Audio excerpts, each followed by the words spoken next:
shake him down. We go at it till about 4 or 5 o'clock. Warfare, got my gear, I'm prepared for the op. And we talking how we walk it, yeah, that's just how we rock. Hit the block, make it hot, they be shocked, that's a wop. Watch a doctor head chop, body drop. Get the mop, this a jam, this a bop. For the flock, top of top. How much love, that's a lot. On the quest, not a yacht. Got a Glock, it don't pop, that's a prop. Nigga stop, ain't no fear in the mirror. Check your spirit watch, we just pick a corner. We any mighty more. From here to California, we pull up and it's a corner. Kamikaze sliding like conveyor bells. If you try to play the prophet, you gon' play yourself. Saturday to day, we on the way with hell. Big soldier, we take orders like okay, what else? Check the stats, all facts, never cap. We be everywhere we at, on the map, in the trap. Me and Ja, back to back. Who's black, strip. I put them in the freezer. Friday night, take a nap. We wake up, it's a wrap. Sabbath morning, rise and shine, hit the block, make it hot, shake him down. We go at it till about 4 or 5 o'clock. Warfare, got my gear, I'm prepared for the op. And we talking how we walk it, yeah, that's just how we rock. Friday night, gotta rest in the morning. Back you up, D. Shake 'em down, we go at it till about 4 or 5 o'clock. Warfare, got my gear, I'm When you reload up, and we talking how we walk it, yeah, that's just how we rock. Sabbath morning, rise and shine, hit the block, make it hot, shake 'em down. We go at it till about 4 or 5 o'clock. Warfare, got my gear, I'm prepared for the op. And we talking how we walk it, yeah, that's just how we rock. Friday night, gotta rest in the morning, hit the block, shake 'em down. We go at it till about 4 or 5 o'clock. Warfare, got my gear.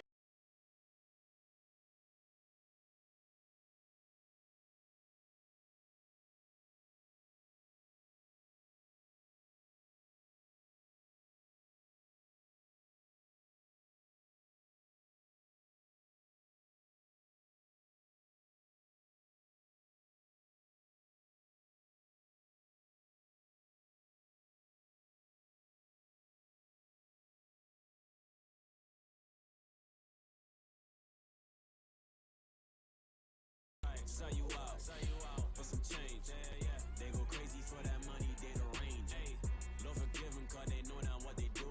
Messing with a prince, they ain't even got a clue. They don't blind them with the light when they see me coming through. And I ain't a couldn't stress me, tell them this ain't nothing new. Watch your back, gotta watch your back, gotta watch. Keep the circle tight, dog, never slack, never loose. Do your friends, do you know? Got your back. I know the ones around me, yeah, I'm keeping track. How the love, got cold, I don't know. How my friends, turn a fold, I don't know. 40 in, that's how it go. What you 6? Yeah, better know it. How the love, got cold, I don't know. How my friends, turn a fold, I don't know. 40 in, that's how it go. What you 6? Yeah, better know. Yeah, never take a word, show me how you getting down. Yeah, is you with it when a man up and when he down? You around for the occasion, I see how you getting down. You seem like the type of cat that kick a man when he down. Oh man, ay, not too many loyal men around. Oh man, ay, they just wanna see me in the ground. Oh man, ay, on my P's and Q's when you around. Oh man, ay, they don't wanna see me with the crown. Oh damn, got a lot of knives in my back. Say they with you, then they turn they back. I don't trust people like that. I don't trust how a line turn into a rat. How the love, got cold. I don't know how my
Asaph. I have Captain. Good afternoon, Israel. Shalom. I'm Captain Deacon. Shalom, Israel. Happy Sabbath to all. Most High in Christ bless you. I'm Captain Sariah. Hey, Shalom, Israel. This is Officer Eli. Most High in Christ bless. All praises to the Most High. Once again, happy Sabbath to you all, and we're glad to be here again to try our best to give you an edifying show. This is the Bible, the book of our fathers, where it is our job to make the Bible real to our people, to bring out the solutions in the Bible, to solve the problems and bring the solutions to our people's problems. Okay, so that's what we're here to do, and that's what we're going to get into today, or tonight, I should say. Tonight's topic is the importance of unity and the black taxing from our lack of unity. Let me say that again. The importance of unity and the black taxing. I know a lot of people got some questions about that part. The black taxing from our lack of unity. In other words, we are taxed as a people when we lack unity. Okay? So, but the importance of unity is how we're going to start this class off.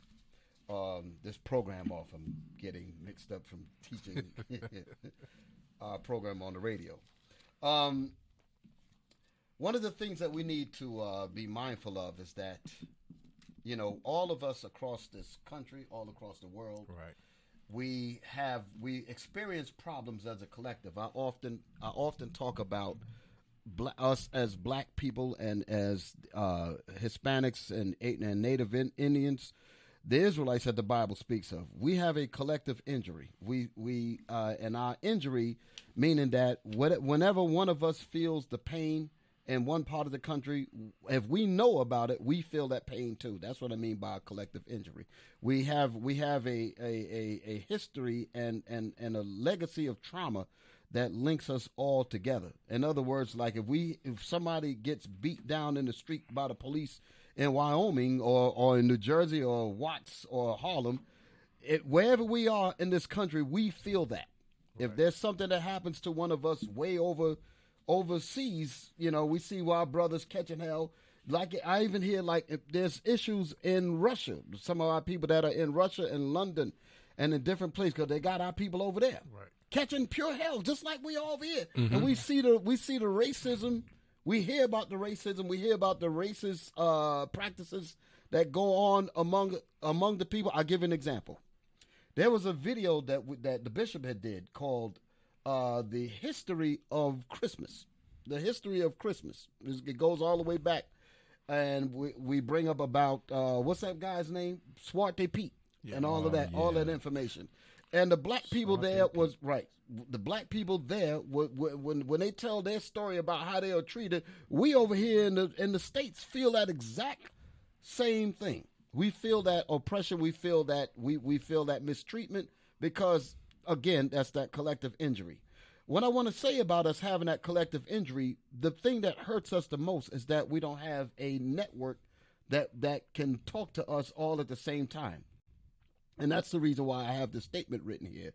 And I'm gonna use the statement to make sense out of what I just said about how we're scattered all over the world. We all can't unite because we don't know the same thing. Okay, like I said, there's no medium, there is no black broadcasting system, no outlet to get the information to all of us at the same time. That's the point. To get the information to us all at the same time. Like white media. When ABC comes on, all the white people are on it, and if they want to send a message to their people, bam, they get it all at one shot. Right. We don't have that luxury. We don't have that. And the airwaves are supposed to be public airwaves that allow everybody to get a piece. I'm going to talk about that next week. I was actually doing some research on that about the real purpose of what is known as public access television, or even certain cable or YouTube, hence the name YouTube. It's designed for you to be able to be a service to your people, meaning that, listen, we small people need some of those airwaves as well. Mm-hmm. Right. So that was the whole, and all that was set up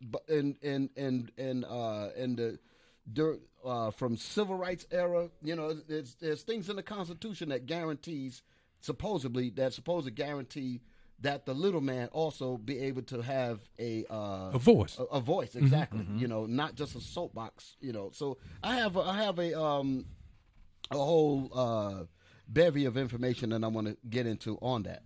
But getting back to my statement, we all can't agree because we don't have that collective broadcast that reaches all of us at the same time, and that's what hurts us. So whenever we have situations where somebody's experiencing something in New York, another brother is experiencing the same thing in the Carolinas, another one in Atlanta, another one in Arizona, or wherever we're scattered about, being that there's no connectivity in terms of communication and information, you're going to end up doing what you know best, blind, meaning blind to what everybody else would do because you don't have that connectiveness. Right. That's the importance of us understanding the importance of having a voice, like you just Yes, said, sir. having a voice. That we need that voice so that we can get this information to our people. Okay, so that was inherent in that statement that I just made. So understanding that we need to operate underneath one set of one point where information comes out. That's what the Bible's talking about. Let's read that. Let me get my words together. 1 Corinthians 1:10. This is, again, showing you the importance of unity and the importance of having the same mind, the same judgment. This is why the Bible talks about this. And believe it or not, our enemies do not want us to have this kind of cohesiveness. Don't want us to have this kind of bond. Don't want us to have this kind of broadcast. Hence, that's the reason, and I'm going to keep saying it, that's the reason why they set up Bill Cosby, okay, and use his own to do it. Exactly. Okay, they weren't really upset about the things that he was doing, and somebody will say, oh, he's trivializing the abuse of women. I'm not trivializing any of that stuff at all, but they don't care about women.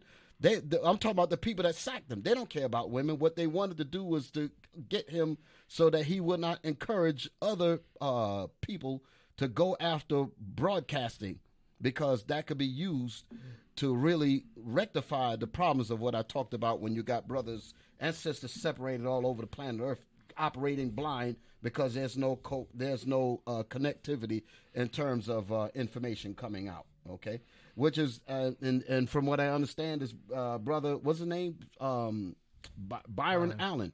He's going through the same thing. Yeah, I know he's married to Esau, but that's beside the point. The thing about him trying to get that network, he understands what we're talking about here. The purpose of having media so that we can reach our people. And there's a lot of plotting and conspiracy going on behind closed doors to make sure that we don't have a voice. Going back to your point, Captain, like you mentioned, they don't want us to have a voice. Well, like I talked about last week, the PMRC, when I mentioned that, the PMRC was designed to cut off that as well. Okay, meaning the Parents Music Resource Center. That was basically the SPLC before SPLC, so to speak. Okay, they were all designed to shut out anybody's viewpoint that they disagree with. It's all the same thing, just different letters, but the same agenda is the same thing. All right, so the Most High is pointing out the importance of unity, and that's what the scripture talks about here. 1 Corinthians 1:10. Read. 1 Corinthians chapter 1, verse 10. Now I beseech you, brethren, by the name of our Lord Jesus Christ, that ye all speak the same thing. How will we speak the same thing if there's no nucleus from where your information comes from? How Right. and this is the reason why I was saying that a brother in New York, another brother in Arizona, another brother in Atlanta, another brother in North Carolina, another brother in Tennessee. If you don't have that nucleus or that base where the information comes from, how in the world are we going to all speak the same thing? Right. And as long as we're separated, you can always get picked off and exploited, and all kinds of things can happen to us wholesale because because you cannot unite when you don't have information. Right. Okay, and that's very important. Go ahead, Captain. You were going to say something? Well, I'm just listening to you, Dick. I was also thinking about like our brothers down in Atlanta. They coming back from the Chicago Blitz. You know, they done the song there that was actually called The Blackout. Yes, exactly. That's what I'm hearing. Right on point. That's straight blackout. That's it, man. That song is on point too. Yes, sir. You brothers and sisters really need to get up on that thing because it is absolutely indicative of what we're talking about. Yes. You know, and we didn't even bring the max out. So it's a blackout. It's a blackout. And hadn't brought the max out. Didn't even bring the max out. Right. You know, with all this technology, even back in slavery days, we still had different means of communication. Yes. You know, whether we were singing a slave song, we all knew what that song meant. Right. And now with the technology that we have today, they're trying to make sure that they keep a hold or smother us in some form of fashion. So the men that are trying to do it in the right way don't reach each other. Exactly. And you know what? It's important that you say that because they know where the real problem is. They know where the real nucleus of information is coming from. Right. But they're saying let's try to link them into people that ain't using it the right way, so that we could just get rid of it before the righteous source come up to really link our people together. Yes. You know? Yes. Which is the Bible. Absolutely. The book of our Father. There That's you what go. we're bringing You're out. right. That's the You're nucleus right on right there. point with that, Captain. You're right on Yes, point sir. with that. So read that again. Now I beseech you, brethren, by the name of our Lord Jesus Christ, that ye all speak the same thing. That you all speak the same thing. Like I said before, how are we going to speak the same thing if there's not a nucleus or a base where the information will come from, meaning the understanding of the Bible? That's the purpose of why they gave us all these different churches. They got all kinds of different phenomena. I know you got something on that. We're going to drop that butter. Yeah, we got butter on this show too. Yes, sir. So we're going to drop that on that thing too. Read that again. I'm going to let you bring that stove in. Now I beseech you, brethren, by the name of our Lord Jesus Christ, that ye all speak the same thing. That we all speak the same thing, meaning have the same source of information. Go ahead. And that there be no divisions among you. That there be no divisions among you. Go ahead. I know you got that butter Let's lined get up it. for me now. Yeah, let's line There it up. be no divisions among you. Let's see if the old rules of slavery still work today. Let's see. Let's take a look at it. Cap, can you read this for me, please? Yes, sir. Let's start right there. Okay. So what we have here is the Willie Lynch letter, the making of slave. This is free and bonded slaves. Now we're free slaves. But this is the making of a slave. Go ahead. On page 22. Our experts warn us about the possibility of this phenomenon occurring. Meaning the phenomenon would be we would get the Bible back. Right. That's that source. This is the source of our phenomenon, coming back to God, right? Go ahead.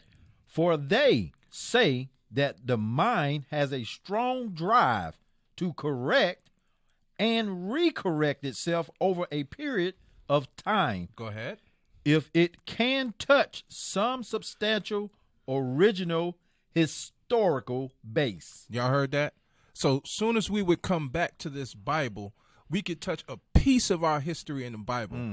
We would come back to God and God would deal with us again. Could you back up with a little, but one statement Yes, sir. before that, the mind. It Yeah, says, deep. okay, it says, for they say that the mind has a strong drive to correct and recorrect itself. That's the reason why infiltration is so important to them. That's the reason why they keep tabs on the so-called Negroes mainly. Right. That's the reason why they all trying to get married into you and all that. This ain't about us being racist or nothing like Right, that. right. I'm just bringing out facts. Yes, this is sir. the reason why they always want to be your buddy. 'Cause it'd be one thing if you was really trying to help us, but that ain't the point. Your whole purpose of trying to be involved is so that you can get inside of it and turn it around.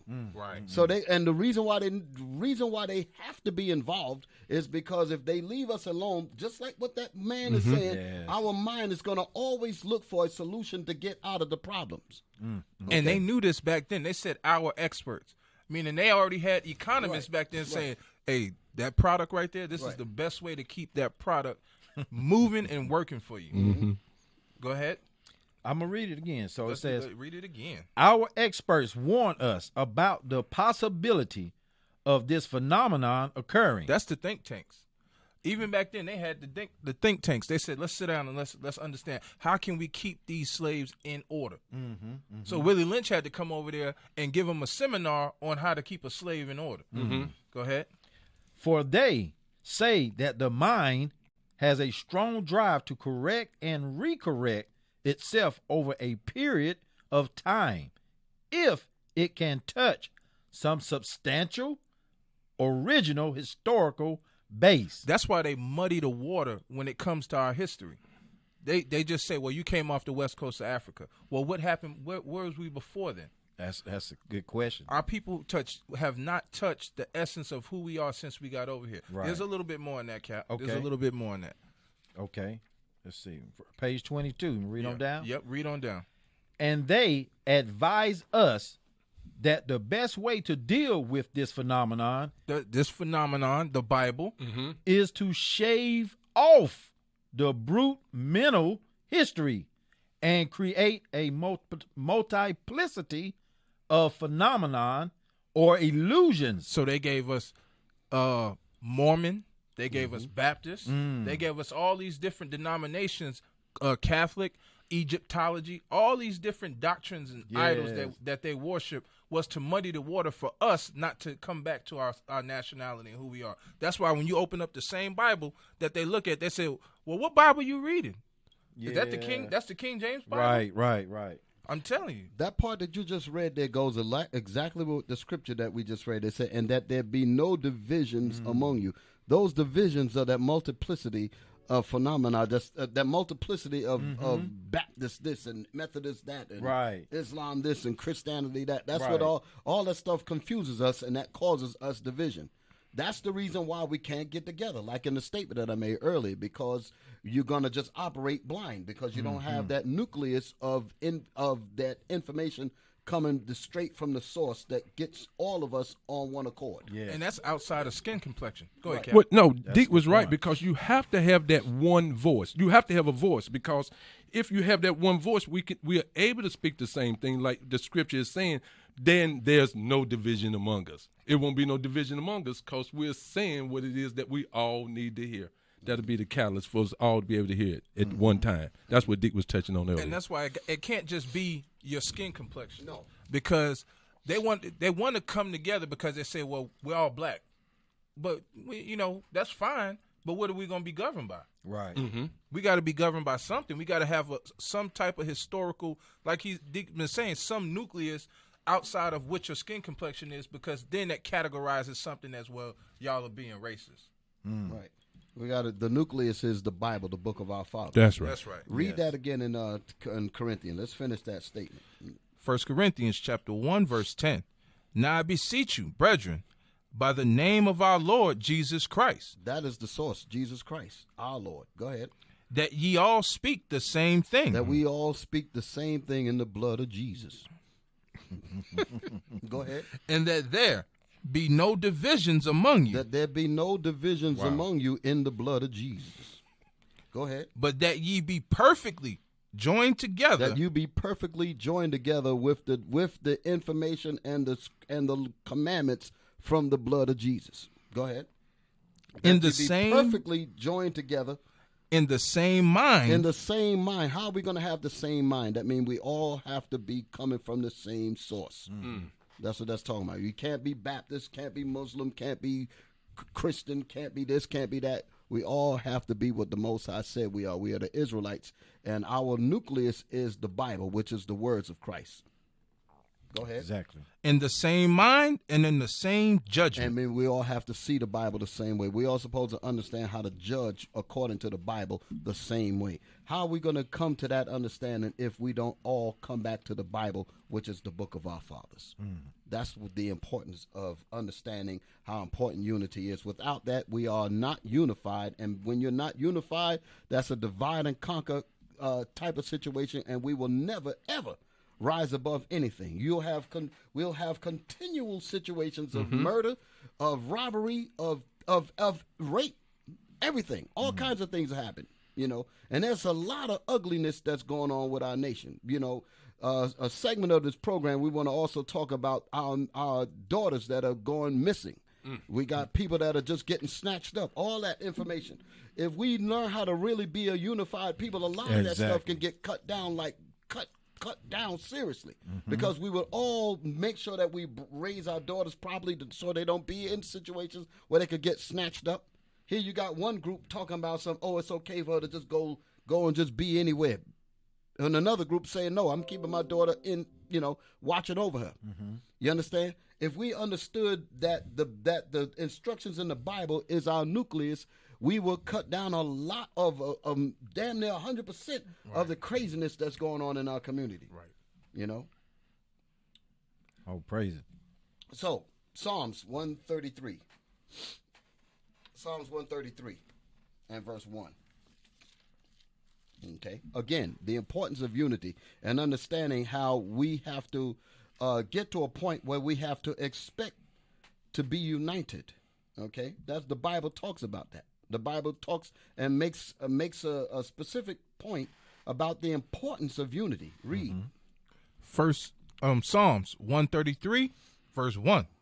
Behold, how good and how pleasant it is for brethren to dwell together in unity. To dwell together in unity. And like I don't know if I said it last week on this program, unity, there's an exclamation point after that word unity. Okay, the Most High wants to draw attention to show you how important that word is. Okay, it's no way in the world we can unify if we don't agree. There's no way that we can unify if we're not agreeing on the same source that our forefathers carried. We have to do that in order to get out of this thing. Have to. Okay, read on. It is like the precious ointment upon the head that ran down upon the beard, even Aaron's beard. That was that special oil. Okay, you couldn't duplicate it. You couldn't wear it. No, that's how important that oil is, and that's how unity is. That the unity that the Most High is talking about is just as precious as that oil. You was put to death if you dealt with that oil. If you wasn't the high priest. Go ahead. That went down to the skirt of his garments. That's how beautiful unity is. Unity is like that precious ointment that went all the way, ran down Aaron's beard, all on his garments and all that. Go ahead. That's it, Deacon. Okay, read the third verse. Verse 3. As the dew of Hermon. Go ahead. And as the dew that descended upon the mountains of Zion. That's how important unity is. It's like that. It's like this dew here. Come on. For there the Lord commanded the blessing, even life forevermore. Even life forevermore. Wow. How in order for us to get life forevermore, we have to subscribe to unity and being properly unified. So that's how important it is. So we need to, every effort of our being should be to do this. Give me one more scripture. Give me Ephesians 4 and 3. Yeah. Ephesians 4 and 3, because we don't understand that unity is the key. Being unified in the Most High's word. Okay? Ephesians. Unified as the Israelites that the Bible speaks of. Unified in understanding that Jesus Christ is a black man. Being unified in that understanding. Read. Ephesians chapter 4, verse 3. Endeavoring to keep the unity. Endeavoring. This is like I was saying before. We have to work and endeavor to make sure that all our brothers and sisters know the same thing. So that's going to take some work. Yes. We're going to have to endeavor to do that. Work to do that. That's going to take work. And that's what we are about. This radio program is about the work. Go ahead. Endeavoring to keep the unity of the Spirit in the bond of peace. In the bond of peace. There's no hatred going on with us because we subscribe to the laws of the Most High. Love thy neighbor as thyself. Love thy brother, love thy sister as thyself. So all of that is about the peace in unity that the Lord is looking for. Read on. There is one body. There is one body. And one spirit. And one spirit. This is what we was reading earlier about that unity. Go ahead. Even as ye are called in one hope of the calling. Go ahead. One Lord. One Lord. One faith. One faith. One baptism. One baptism. In other words, one television. In other words, one broadcasting system. That's what this is talking about. So that you can all get the same thing. Go ahead. You know, in the Christian church, you get baptized 7 times. Yeah. You go up every week talking, I got to cleanse myself again. It says one baptism. One baptism. Or every church you go to, Yeah. you're getting baptized over again. That's all it is. That's madness. That's madness. That is pure madness. You got to get baptized again. So that means Again. where you was at before was garbage. That's just This is the kind of foolishness that we have to get out of. Okay, Yes, sir. That's the point. All right. So now, y'all want to expound on anything before? Okay, let me go on into it. That's how important it is for us to understand the unity of the Lord. We must understand that thing. Now, I'm going to play a video.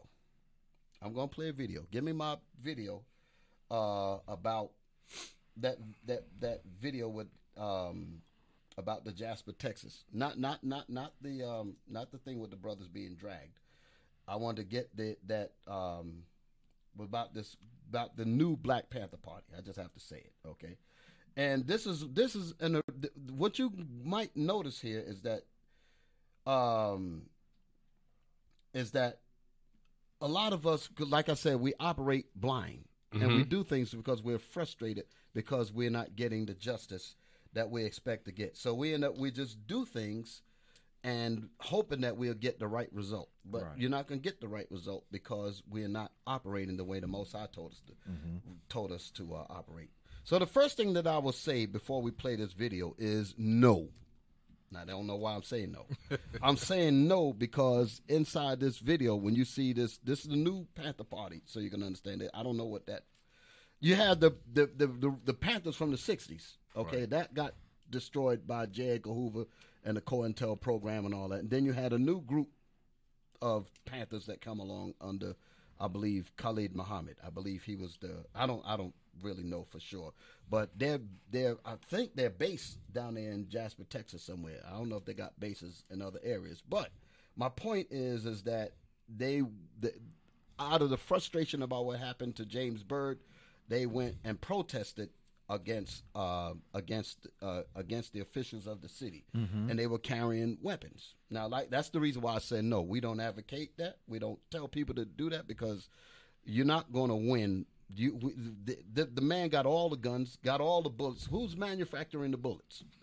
That's just So, but again, I'm not trying to say anything derogatory. Don't get me wrong. I just don't want people to try to turn this around and say that we're advocating violence or advocating, because this will not really be violence. This would be more in the line of self-defense, because they're not shooting anybody.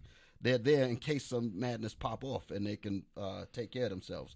But what I'm saying is that, well, the video gonna make my point, but I just wanted to make that point is that don't get mixed up on what you see. Don't get simple. Don't get simple. Right. And just right quick, we just read Ephesians 4:3, where it says, endeavoring to keep the unity of the Spirit in the bond of peace. Right. So he just making that point.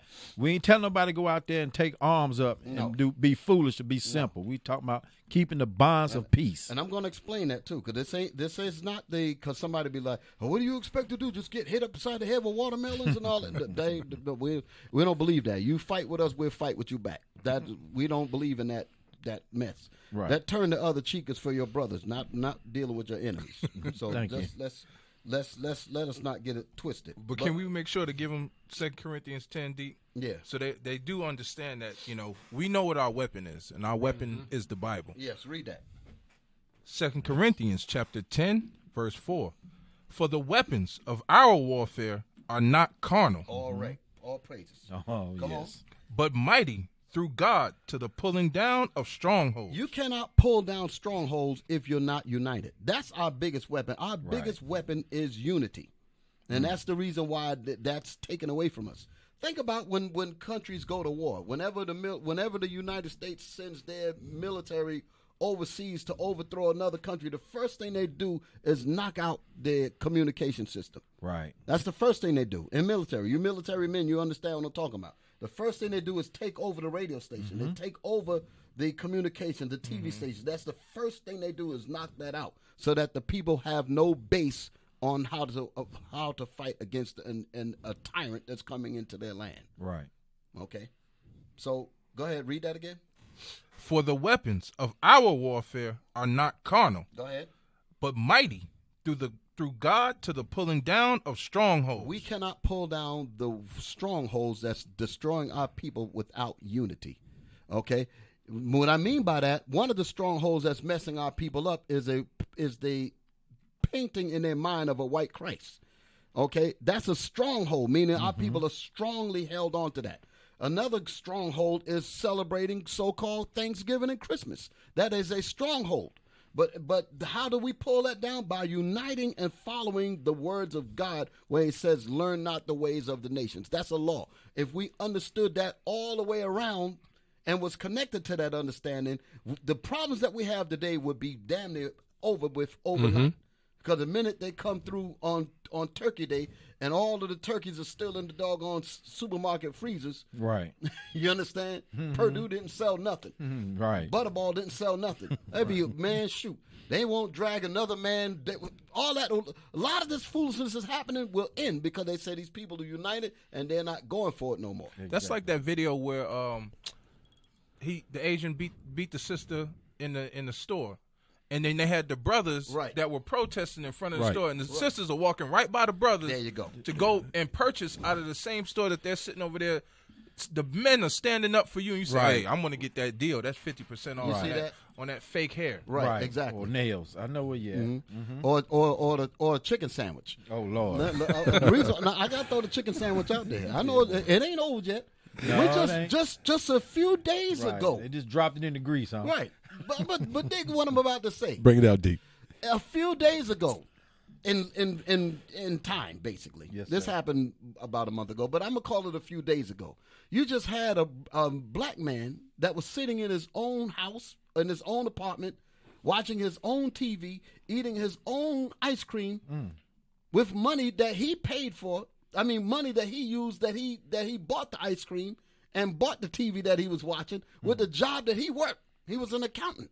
And a Dallas cop comes in, sees him, and because he's a gorilla, her life was in so much danger, she just lit him up. Now, unless you're high on something, you walk into your apartment, you remember the layout of your furniture. The first thing you would recognize is, this is not my place. She didn't think about it. She saw the black man and just lit him up. There's something else about that. You know, and there's something else that I was going to say about that. I don't want to digress, but I wanted to say this because the witness, I'm just throwing this in there, the witness, the brother that mysteriously died. Right. Because I was just really thinking, I know I'm digressing, I just have to do it because I'm going to forget. Throw it in there. you're good. Throw it in there. When they first of all, when she killed him unjustly in his own place, okay, in his own apartment, immediately they began to try to say he had marijuana in his apartment. That meaning that the plan to link him to drug dealing was already in effect. So when the witness identified and was bringing out the information that testified against Amber Geiger, they said we're gonna connect and say that the brother was in a drug deal with both of them. Wow. That's how deep these people are. Why? Because they are united in their efforts to keep us messed up. So they made up that whole thing about him having marijuana in his place and said that was the connection to the brother that what they said that drove from where almost like 1,000 miles almost 4 hours, Louisiana, all the way to do a drug deal with marijuana. But guess how the brother died? To let you know that they had nothing to do with no drug hit. He died. They shot him in the mouth. I heard. Yes. Which meant don't talk. That was when I said a drug hit, meaning the I don't want to say the words, Right. But the people that are on the professional killers that work with Amber Geiger, I'll put it that way. Wow. That's who killed him. They ain't got nothing to do with no drug deal. All of a sudden, they said, we're going to fix it up so you won't testify to make her stay in jail. That's all that was about. Okay? I tell you. But all of that has to do with a unified effort to keep us down. Okay? So this thing is for real, brothers and sisters. It's the real deal. So understanding levels of frustration like that is why we do things like the demonstration that I'm about to show you. And some of our brothers and sisters that are so frustrated, we don't know what to really do. You know, understand? And we'll start taking up arms and this, that, and the other because we are frustrated and flustered. Right. And not knowing how to operate. Like I said before, we're going to operate blind because we have no information. Right. So that's basically what you see. But I wanted to make the point that we know better here at IUIC. We know better here as Israelites that the way to go is to go in unity. I'm not talking about that Christian laid back, do nothing stuff. I'm not talking about that. What I am saying is that the scriptures talk about us being wise in our thinking and know how to prioritize and strategize and use the Bible, which is our strategy book that tells us how to get down. Okay, the first thing that we have to do is get our minds in order first. Okay, you can't wage no kind of war if your mind is still twisted. Here we are. Like I said, I digress for a second because I was talking about the chicken sandwich. Yes, sir. All of that ugly horror that I talked about concerning both of them got swallowed up with a chicken sandwich. When the chicken sandwich came up, all of a sudden we forgot all about that. Right. And that's what I'm talking about. That's how they do. Illusions. They throw something out there, and all of a sudden we forget about all of the injustice, and they do it to us over and over again. Over and over again. So it never fails. That's because we're not connected to the Bible. So, like I said, I'm gonna say the statement. I, myself, nor we are advocating any kinds of weapons at all, especially in a demonstration. I'm making that statement. But I want to show you a segment of a video of what happens when we don't prioritize ways on how we need to solve our real life problems. Okay, this is what I want to show in this video. This is not the one. The other video. This is not the one. The video that I was looking for. Yes, that one. Play that one. This says Black Panther March in Jasper, Texas. I want y'all to listen to what's being said in the background. Watch this, because I'm getting ready to get into something. Play it from the beginning. Here come. Now, you might have to turn it up because I noticed that it was, hold on, back it up, stop it. So, I remember when I was listening to the video, that's only coming out of one channel. So you might have the engineer in the sound room might have to turn it up a little bit so that the people can hear, because I want y'all to hear something that a bystander, you can tell it's us, a bystander says. I think it's Esau on the camera. That's not my concern. My point is about what's being said in the background when they see the Panthers, and this is what I want to expound on. Yes, sir. Start it again. Here come the Black Panthers. That's the Edomite. That's the Edomite on the camera. That's what I believe. I don't know what his race really is, but that's immaterial right now.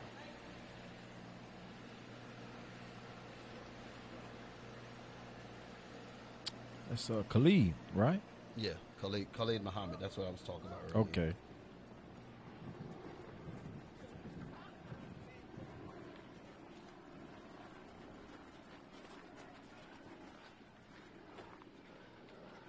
Did I hear it?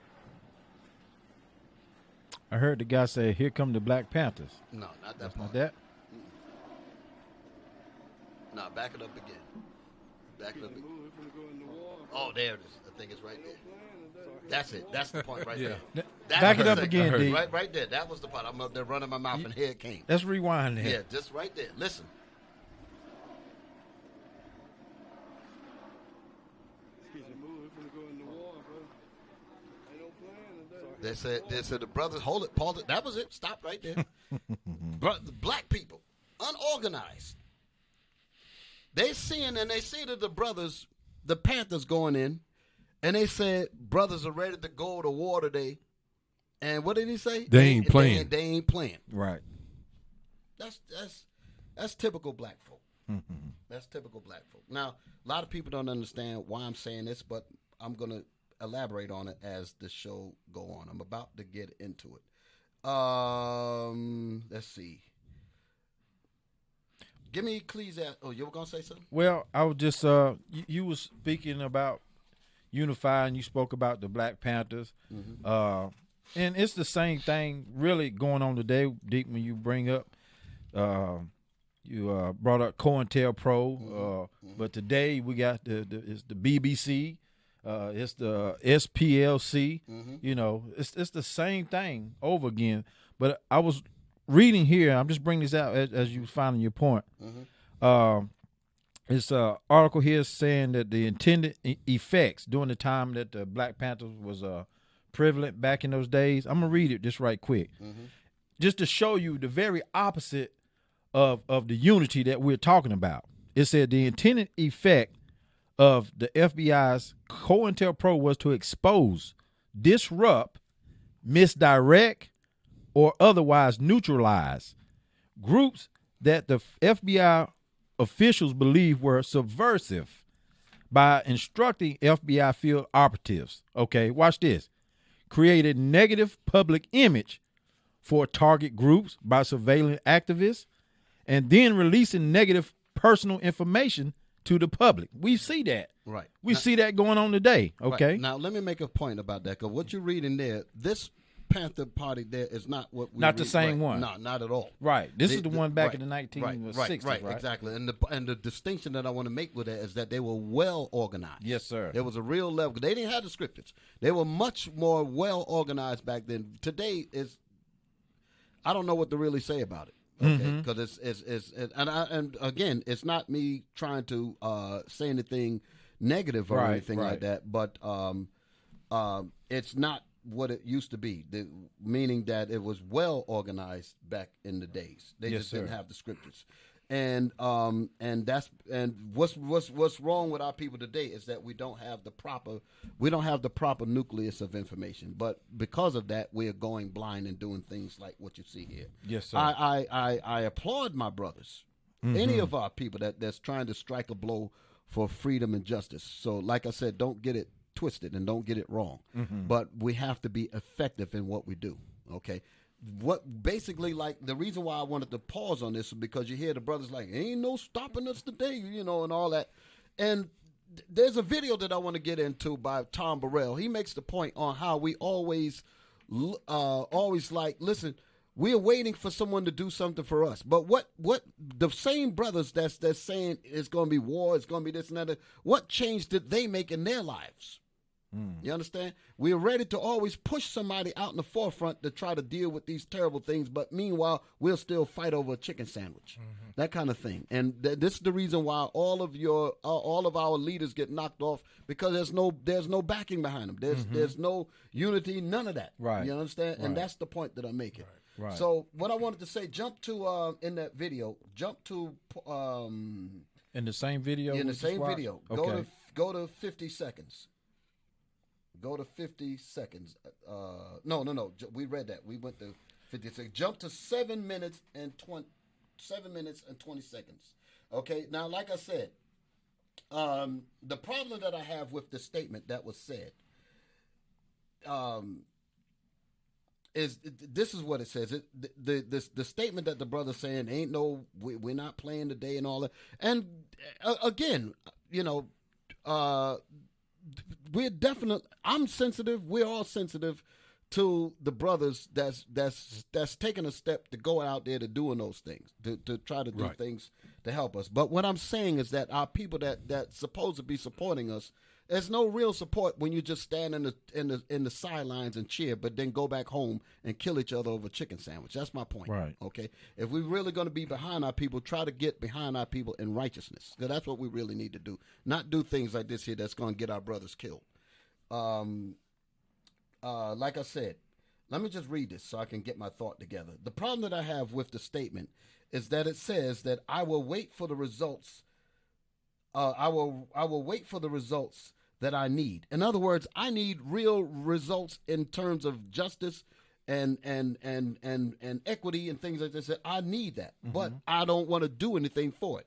I would rather let you go out and fight and die, and me not even change my ways, as if it's just gonna just come to us, because when you only got just a few people on the line and everybody else is sitting back, that's just a losing battle.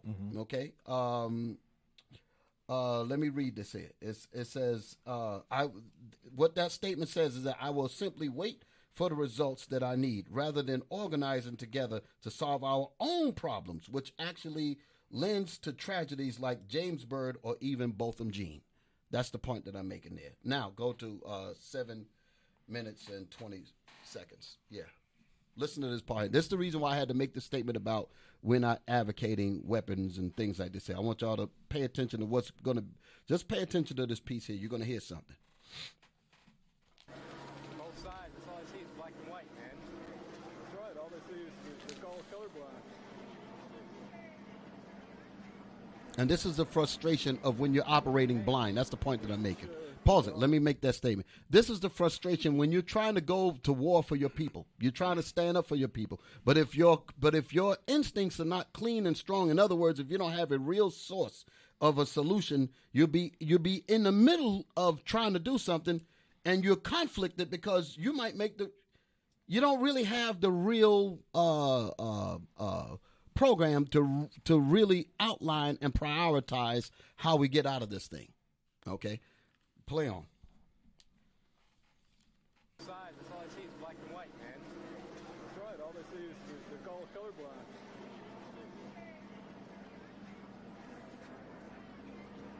Hey, looks at that there are rounds in this man's gun. So he makes the point that there's rounds in this man's gun. Go ahead. See those rounds? Look a little nervous, don't he? That's the part that I wanted. The man said he looks what? A little nervous. You want to know why he's nervous? Because what if things really pop off? He got that one gun with a few rounds in it. What could he really do in a crowd like that? You understand? So you're standing there and you got it, and you might get 3 or 4, but by the time that happens, everybody's going to take you out. You understand? And then at the end of the day, the same people that's calling us, standing behind you, gonna go right back and get a chicken sandwich. And that's the point that I'm saying. Until we change our behavior, that's right, D. all of this is futile. And that's the point. That's the reason why. That's number one. Number one, the Most High tells us how to operate. Okay, that's the reason why this is not gonna work. Okay, what has to change is our mind. That's what has to change. We have to be born again in spirit and change our behavior. That's where the change is going to come. We have to come back to the laws of God. Any of this other stuff is going to do nothing.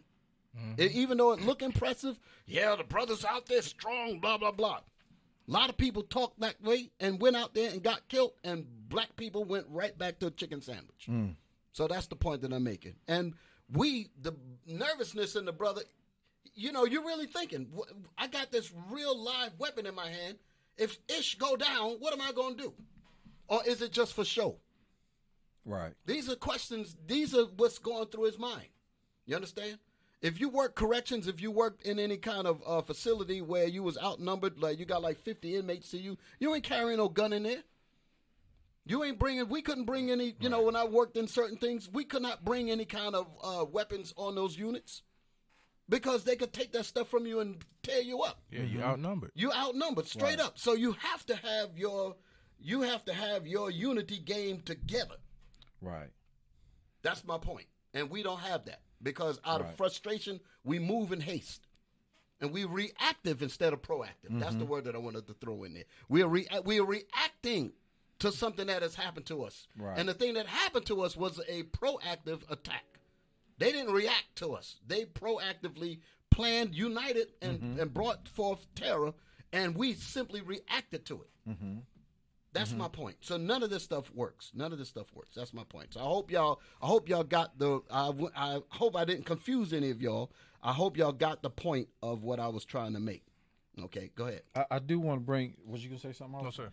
I do want to bring out Isaiah 59 and verse 7, just what Deke, as I'm following along, I'm listening to you, Deke, in this very thing. Let's see what the Bible, the book of our Father, says about this. Yes, sir. Let's get them scriptures. And happy Sabbath to everybody out there.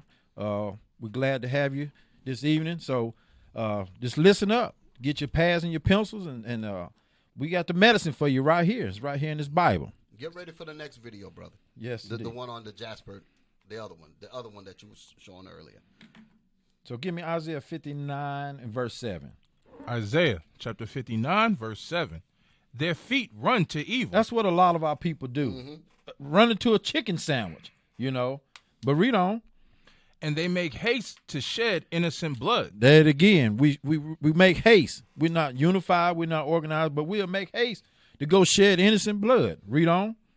Their thoughts are thoughts of iniquity. That's all is coming forth out of it. It's not no righteousness. It's of iniquity. But read on. Wasting and destruction are in their paths. Wasting and destructions are in their paths. Keep reading. The way of peace they know not. The way of peace they what? They know not. There again, that's what we're talking about. They know not. Read on. and there is no judgment in their goings. Mm-hmm. They have made them crooked paths. Mm-hmm.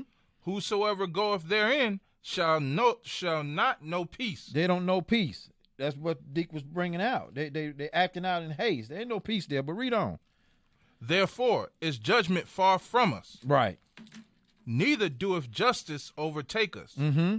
We wait for light, but behold obscurity. Go ahead.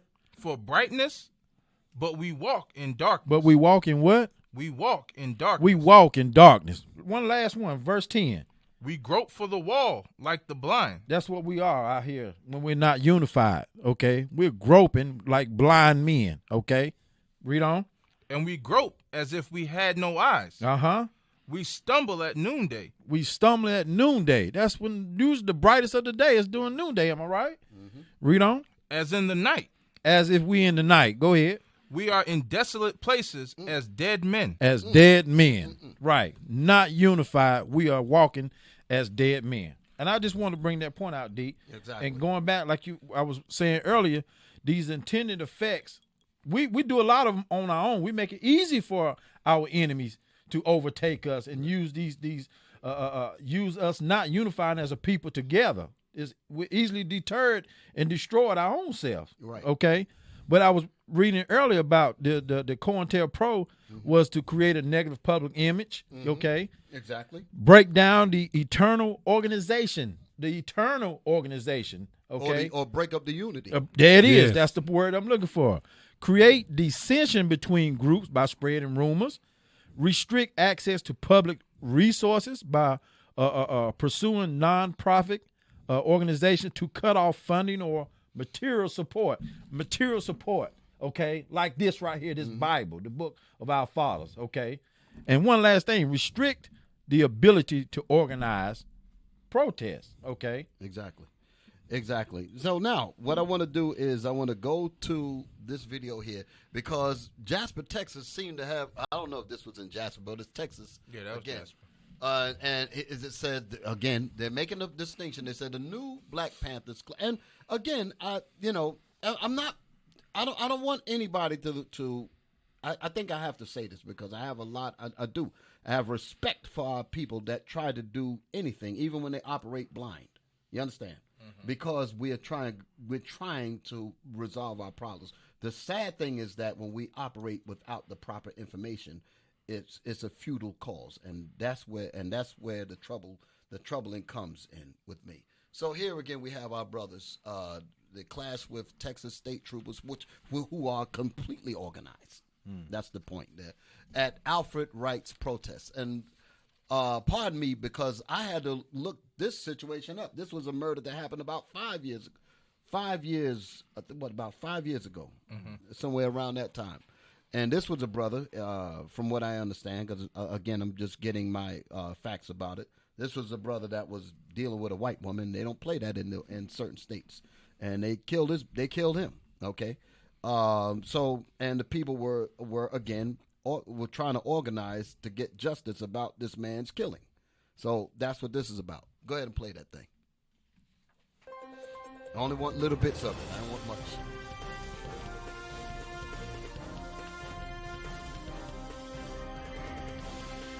Pass all this. Right into the meat. Oh, that's the brother, The Advice Show. Okay. Welcome to The Advice Show, media with a common sense approach. So we have another update, what's going on with the Alfred Wright case. Now, recently, the new Black Panther Party has protested against one of the Texas Rangers that was involved with the case.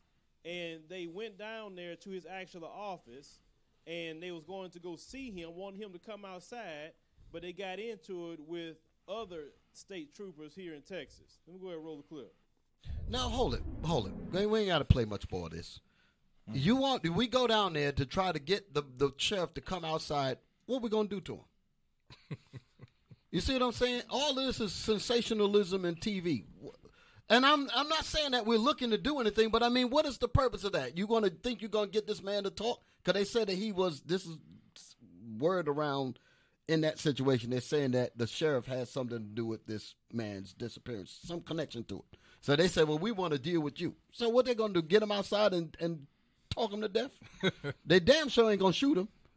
Now, you understand what I'm saying? So my point is, if we're going to do something, we have to do something effective. That's right. And it doesn't have to be in the name of violence, because everybody be Right. like, well, I remember like when we did our march in Chicago, I heard some of the negative comments like, where's the guns? Where's the weapons? I'm like thinking, I said, what the hell is that going to do? Right. We were not out there because we're not stupid.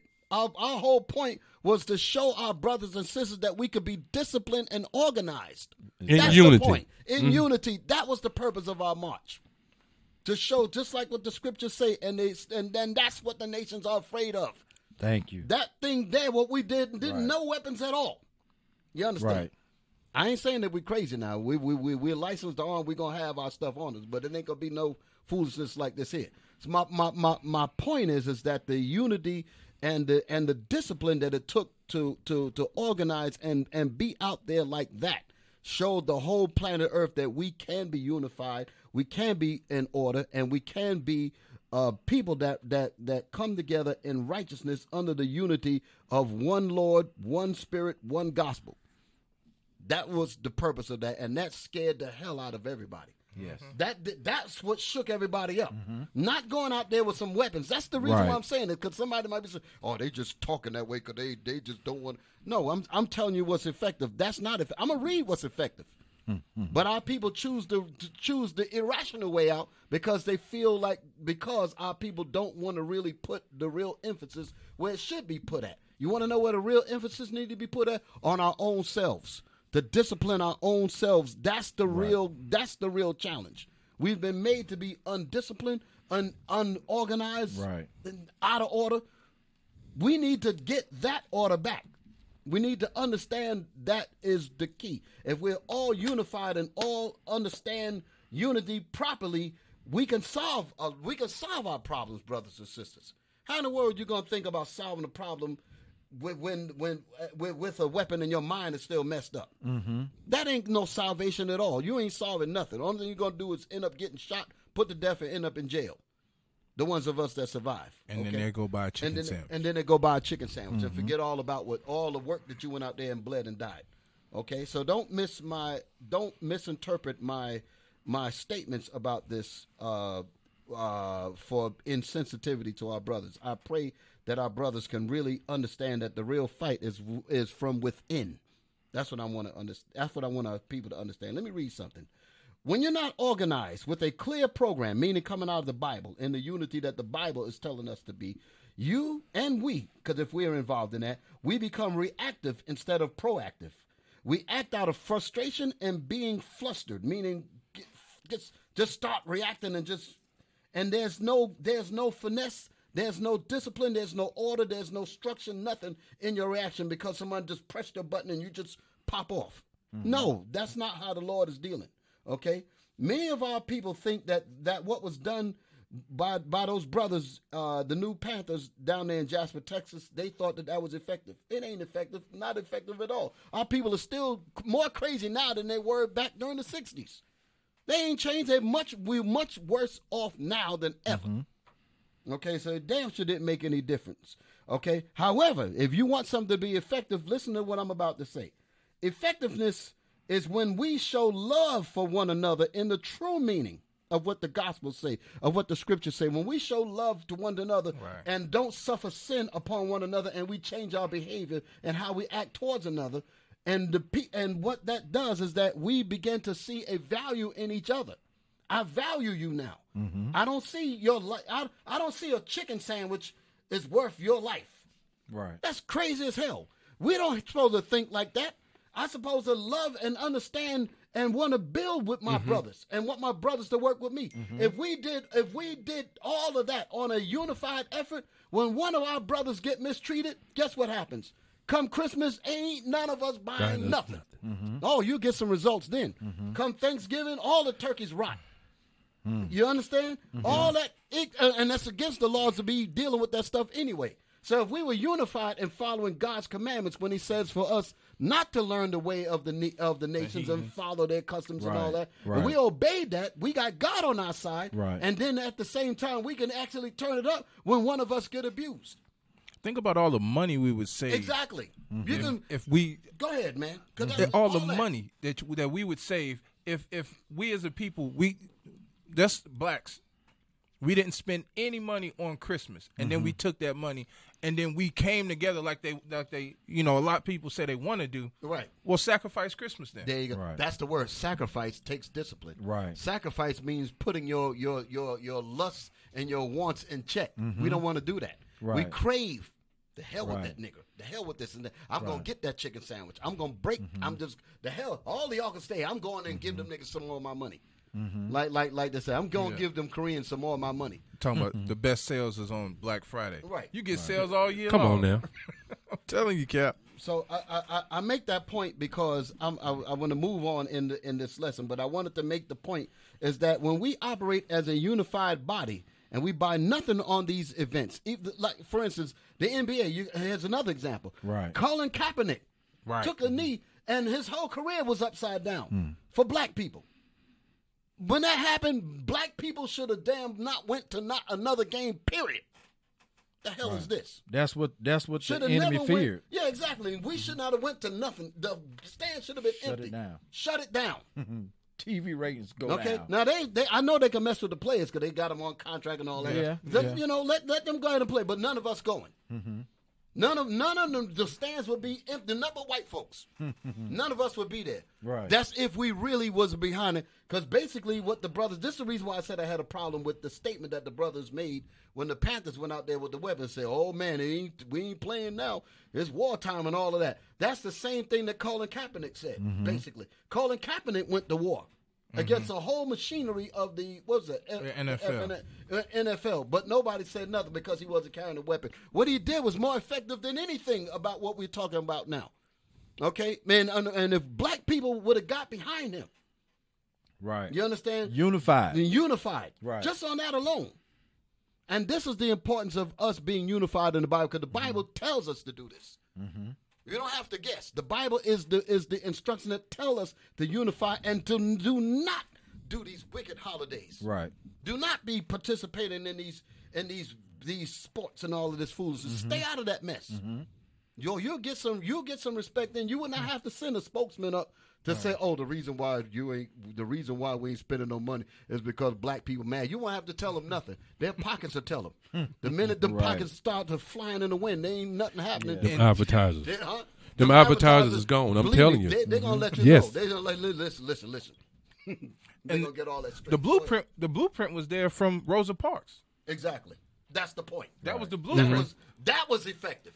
A lot of people don't like that, but that Right. itself was effective. All that money That's they an example. lost? Not a weapon used. So it's not Right. it's not that we are afraid of it because a lot of people like I'm tired of this nonviolence. I want to be violent. You ain't violent at all. You're gonna end up in jail next week. The hell you talking about? The That's a weapon bunch is of BS. They using the wrong weapon. Exactly.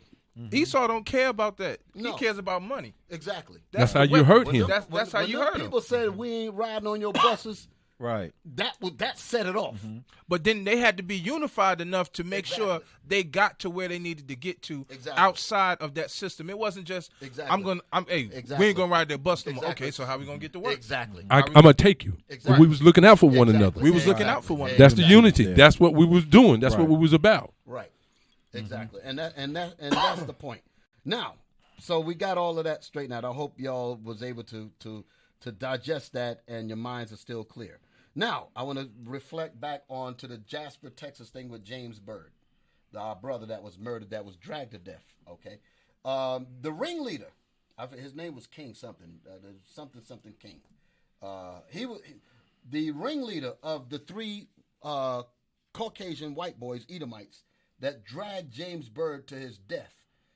He was executed, okay, by the state of Texas, okay? And that was rather a small level of justice, but nevertheless, it was some justice, okay? Now, they didn't do that because of organized black folk. Let's get some understanding. They executed him because they said because the crime was so heinous, we would not even look good overseas. We would not look good in other states if we did not do this. We have to do something. So it ain't because black people are organized. They really did that for other reasons. Plus, they might have had some benevolent feeling. I ain't gonna get into that deeply. But my point is, it was not because of the organizational effort by our people.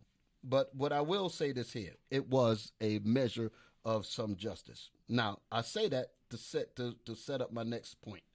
I once heard a brother stand up on a talk show. His name was Harry Allen of Public Enemy. He was what he was called the media assassin. That was one of the code words that in the group of the rap group Public Enemy. Harry Allen, he stood up on I can't remember what show it was. He stood up and he was making a point about black people in their acceptance of the level of justice that we do get. And so I'm a paraphrase it because I don't remember exactly how he said it. He said, we as black people, what we usually do is that what we usually do in seeking for justice, we accept we accept the small measure of justice, like what I talked about with in Jasper, Texas, where they executed this guy King. They executed him. What we need to do as black people, this is his point.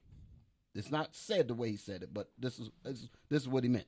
He said, we as black people need to accept whatever measure of justice that we do get and then compensate for the rest. He said black people do not compensate for the rest, meaning that, okay, we got a little measure of justice. The rest of it depends on us. How it depends on us? By organizing, being disciplined, cleaning ourselves up. You understand? Stop abusing our brothers. Stop killing our. When we start to make moves like this here, the whole world changes. Okay, that's what we keep. We keep thinking that there's something off. We have the power to change once we get this together. The Bible doesn't lie. When the Most High says, "As a man thinketh in his mind, so is he." Whenever you can formulate what's up here, and use the intelligence that's in your head, and use your hands to materialize what's in your head, and get with other brothers and sisters, and to organize and to put things together. Results just happen. Okay, that's what we have to learn. But that takes discipline. That takes making decisions to not follow or go after your lusts. Right. That means you have to put your decisions and your desires in check. That's what that means. And that takes work and discipline. That's what we need. So when the brother said that, that's how I took it. I said the compensating for the rest, meaning to take responsibility to clean up our own selves and change our own image of ourselves. Because we can do that. They can say what they want to say about us in the media, but if we ourselves change our own way, your cameras can't film what it don't see. Right. You can get in your editing rooms and do all kinds of things, but sooner or later, that's going to fizzle out because they'll be like, listen, every time I go down in that community, I don't see this. So the illusions are being destroyed. The lies, the rumors, all that's being destroyed. Exactly. And that comes from us making that decision to change how we deal with each other. That's effective, brothers and sisters. That really works. That really works. Now, let me get my Tom Burrell. I've been waiting to get to him. Okay? Because the one thing that we need to understand, if we don't respect ourselves, how in the world could we respect others to respect us? Right. That just makes no sense at all. Give me there's my brother right there. Back it up from the beginning. Let this thing roll. Let my brother talk. Watch this now. Listen. Another chapter has to do. Turn it up. It's called These Will Do. The idea that we accept so little of ourselves and each other. Now, the point as it relates to the presidency is that we basically put forth the effort to get him elected, and then we went somewhere and sat down. Okay? Back it up again, because I don't know if they heard it. Because I gotta make some points. Back it up. Play it again. Basically, what this was. Hold it. Let me just set it up. Tom Burrell was on a panel. Hey, go. I got another picture where they got all these brothers sitting at. Just put that up there for a second so they can know what this is about. This was a panel where all of these. Find that picture. It's up in one of those things. I've had it last week. Yeah, I remember that one. Okay, Jesse look for it. Jesse Jackson had all those people. He was a part of this panel. Farrakhan was there, all of that. Okay, so basically what this was about was that the people had a meeting. There might have been other subjects, but in this particular one, they were talking about what then President Obama was not doing for the black community, meaning that everybody else is asking them for favors. The LGBT is asking for favors. China's asking for favors. Everybody's asking for favors, but we can't ask them for nothing.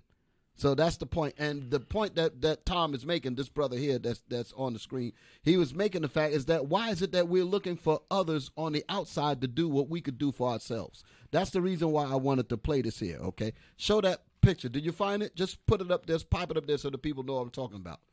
Okay, and there's a series of videos. I saw there's a series of videos on YouTube where they're sitting. You found it? It's a picture. No, come on, brothers. Now, look for my no. It's from last week. From last week. It's from last week. It's from last week.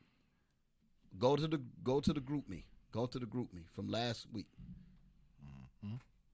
Go to the group me from last week. Just back it up and you'll see it. I just want the people to see it. It ain't from this week. It ain't from this week. Keep going back. Go back. And I'm gonna go back. Just bear with me, brothers and sisters. It's important. Bear with me, brothers and sisters. Right there. There it is, right there. Right. Just show them that. Let them see that. This was the scene. These were the black leaders of these are the leaders of our people, basically. You got Eric Dyson there, you got Cornel West from I forget, Harvard. Mm-hmm. You got Tavis Smiley, you got these sisters, you got like I said, a whole bevy of Jesse Jackson, Farrakhan, a bevy of black intellectuals and leadership. Yes, okay, sir. That's what you was looking at there. So as they were talking, they were discussing about President Obama, Barack Obama.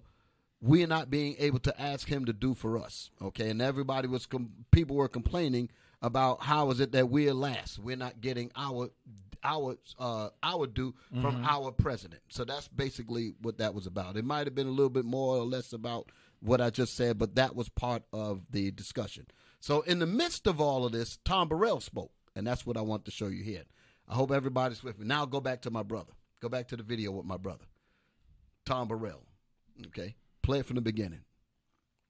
Listen to what he says.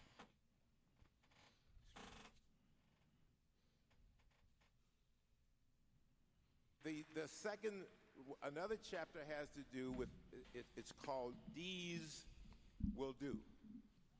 The idea that we accept so little of ourselves and each other.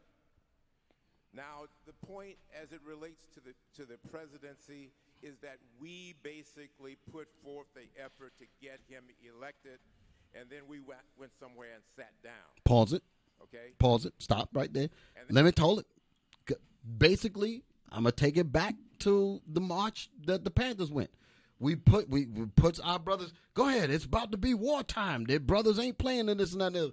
You let your brothers go out there, and then we did what? We basically sat down and just let them fight the war. That's basically what he's saying about Barack Obama. I hope y'all can catch the connection. Okay? Mm-hmm. Go ahead. That leads us into the chapter, Bread to be Led. Bread to be led. Stop. From the bread to be led, meaning because in his book he has chapters. I just got the book and I want to go through it, but that's another subject. He makes the point about our people are bred to be led rather than taking matters into their own.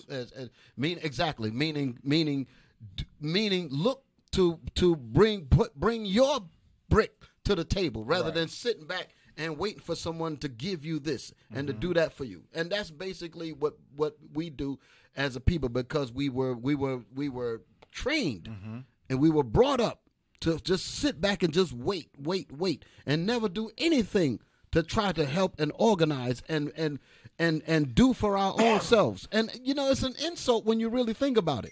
What is so great about the other nations as opposed to us? Are we really inferior? Are we truly slow in our minds? We were born with a brain, 2 hands, legs, arms. What is wrong with us? Why is it that these people ain't special? Mm-hmm. These nations ain't no greater than us. And, like I talk about in another book written by this brother named Jawanza Kunjufu, when our boys start in the school system in the first few grades, they're literally walking geniuses. Right. In the 98th percentile of the whole country, a walking genius, black men, black boys. Right. So ain't nothing wrong with our intelligence. So what happens to us? Because he talks about in that book, the fourth grade syndrome, where the teachers do not have high expectations of the students, and once you begin to put that thought into the students, like the woman told Malcolm X when he was in the 8th grade, he said he wanted to be a lawyer or a doctor, and she said, no, that's not realistic. Okay, basically what that statement does, it kills the mind, and it makes you, it gets you into a sedentary position, and you just wait to be helped like you're some old fish on the side of the road that can't do nothing for yourself. Right. And we learn helplessness. That's the point that I'm saying. But when we was in the first few grades, we were geniuses. Right. Okay, so that's what this brother is bringing out. Okay, so we allow ourselves to go to sleep. Okay, hit it. That's what he's making the point to. And then we Back it up again. Get those words again. Back it up some more. Get them words. What he said. We learned. Go back a few. Right there. Hit it. Listen. Now, the point as it relates to the presidency is that we basically put forth the effort to get him elected. We did that. And then we went somewhere and sat down. And then we sat down. Okay. We weren't supposed to sit down. That's the point. The other nations don't let their president sit down. The other elected officials, they don't let these people sit. They say, listen, we put you in office. You better go to work for us. But what we did, we were just so happy to have a black face in the White House, like Farrakhan said. We were so happy to have a black face in the White House, and we just sat back and just did nothing. You understand? For 8 years. For 8 years. Okay? And I ain't mad at the brother either. I ain't mad at him. But I know, too, Dick, as a people, we do get conditioned and have been conditioned to sit back and be served instead of being a servant. Right. You know. Well, we ain't even getting served. The whole plate. No, we really not. Yeah. The plate is going past. The plate is going past. Right. You mean when you say served, you mean by our leaders. I get it. Right. But we wait for our leaders to do. And yes, they're supposed to do for us, but we have to. You have to put their feet to the fire. Right. That's what everybody else does. You can't just put them in office and just sit back. And they should be the examples for the ones coming behind them. Right. And don't get it twisted, because we ain't supposed to be in this political system anyway. But I'm just saying, in terms of us in thinking about leadership, meaning to be led and to not have any participation in the doggone movement like we're supposed to do. And I'm gonna talk a little bit about that as we go on. We got some more time. Let that play on, brothers. Point as it relates to the presidency is that we basically put forth the effort to get him elected, and then we went somewhere and sat down. Okay? And that leads us into the chapter, Bread to be Led. From the very beginning of our time in this country, we were put in the position of being stripped away from all status, stripped away from our heritage, our language, our home, our name, our religion, and we were a blank slate waiting to be written upon. Stop right there. What was written upon? He said we were everything was stripped away from us, and we were made a blank slate to be written upon. You know what they wrote upon us? The Negro mind. That's what they did. They stripped everything about us, and then they just gave us a whole new identity. That's the reason why I said a Negro was created here, or perfected here. They wrote a new program in our mind, and we began to act that out. And in that programming, we've learned helplessness. Then we have to come out of that. The Most High is not telling us to be helpless, telling us to be men. Stand on your damn feet, man, and learn how to organize underneath the program of the Most High. Read. I got a scripture for that, Deke. Yes. Before you play on, go ahead. Let's get. I want to get something in Obadiah, and then I want to get something in Psalms real quick. Obadiah chapter 1 and verse 5, because he said they stripped us. They stripped us of everything. And there's something in there that Obadiah said, and it's phenomenal. Where you going? Obadiah chapter 1 and verse 5. Okay. I got a cap. Yeah, I got it. Obadiah verse 5. Verse 5, yes. Book of Obadiah, verse 5. If thieves came to thee, if robbers by night, how art thou cut off? Would they not have stolen till they had enough? What did they cut us off from? Get Psalms 83. What were we cut off from? Psalms 83 and verse 4. Book of Psalms, chapter 83, verse 4. They have said, come and let us cut them off from being a nation. That was the blank slate. They said, cut them off from being a nation. Their heritage, who they are, the laws that govern them, what we stood for, the commandments, cut us off from being a nation. Go ahead. That the name of Israel be no more. So who were the thieves? But read the whole statement. That the name of Israel be no more in remembrance. That's the point. That's the point. Right. That's the point. So they robbed us. Let's read verse 5 again in Obadiah. The book of Obadiah, verse 5. If thieves came to thee, if robbers by night. So they came and they stole us from off of the west coast of Africa. They robbed us of our nationality. They robbed us of our Bible. They robbed us of our heritage. Go ahead. How art thou cut off? How are we cut off from being a nation? How do we don't know that we're Israel no more? Go ahead. Would they not have stolen till they had enough? Wouldn't they have left some trace of us, of who we were? Go ahead. If the grape gatherers came to thee, would they not leave some grapes? They said even when somebody comes and robs your house, they come for a particular purpose. They can't carry the stove. They can't carry the refrigerator. So they leave some valuables left. They left us with nothing. And then they wrote on us what they wanted us to do. They gave us their laws, their heritage, what they were, of heathens, keeping Christmas, keeping Thanksgiving. That's what they did to us. That's the blanket slate, and then they rewrote, hey, you need to be like me. You need to be a heathen. You need to keep Christmas. You need to keep Thanksgiving. You can eat pig. Easter, so forth and so on. Could he read that again? Because I want to give you the other side of that verse. Verse 5. Yes. If thieves came to thee, if robbers by night. So the Most High is talking about Esau and his nature and how this man operates. Go ahead. How art thou cut off? How would a regular thief be cut off? A regular thief will stop when he got enough, but not Esau. Esau won't stop at all. Go ahead. Would they not have stolen till they had enough? A regular thief would say, I got enough, I'm out of here, but not Esau. Esau would take the tree, would take the end of the tree, would take it all. That's what he said. He backed the furniture truck up. Right, he'd take it all. That's the other side of what officer was explaining there. So I wanted to just expound on that about that cutoff in that sense. How would he be stopped? Okay, the Most High say he can't be stopped. The Most High got to kill him. That's basically what he's saying. He got to exterminate him. That's why at the end of the chapter it say he got to be burnt up. Okay. There's a little more deep. If the great gatherers came to thee, would they not have left some grapes? Right, right. That's like what you were saying. But that's a regular thief would leave some, but not Esau. That's the point, because his nature is different. Okay, a lot of people don't like us saying that, but these people are not. These people were made to be just the way they are.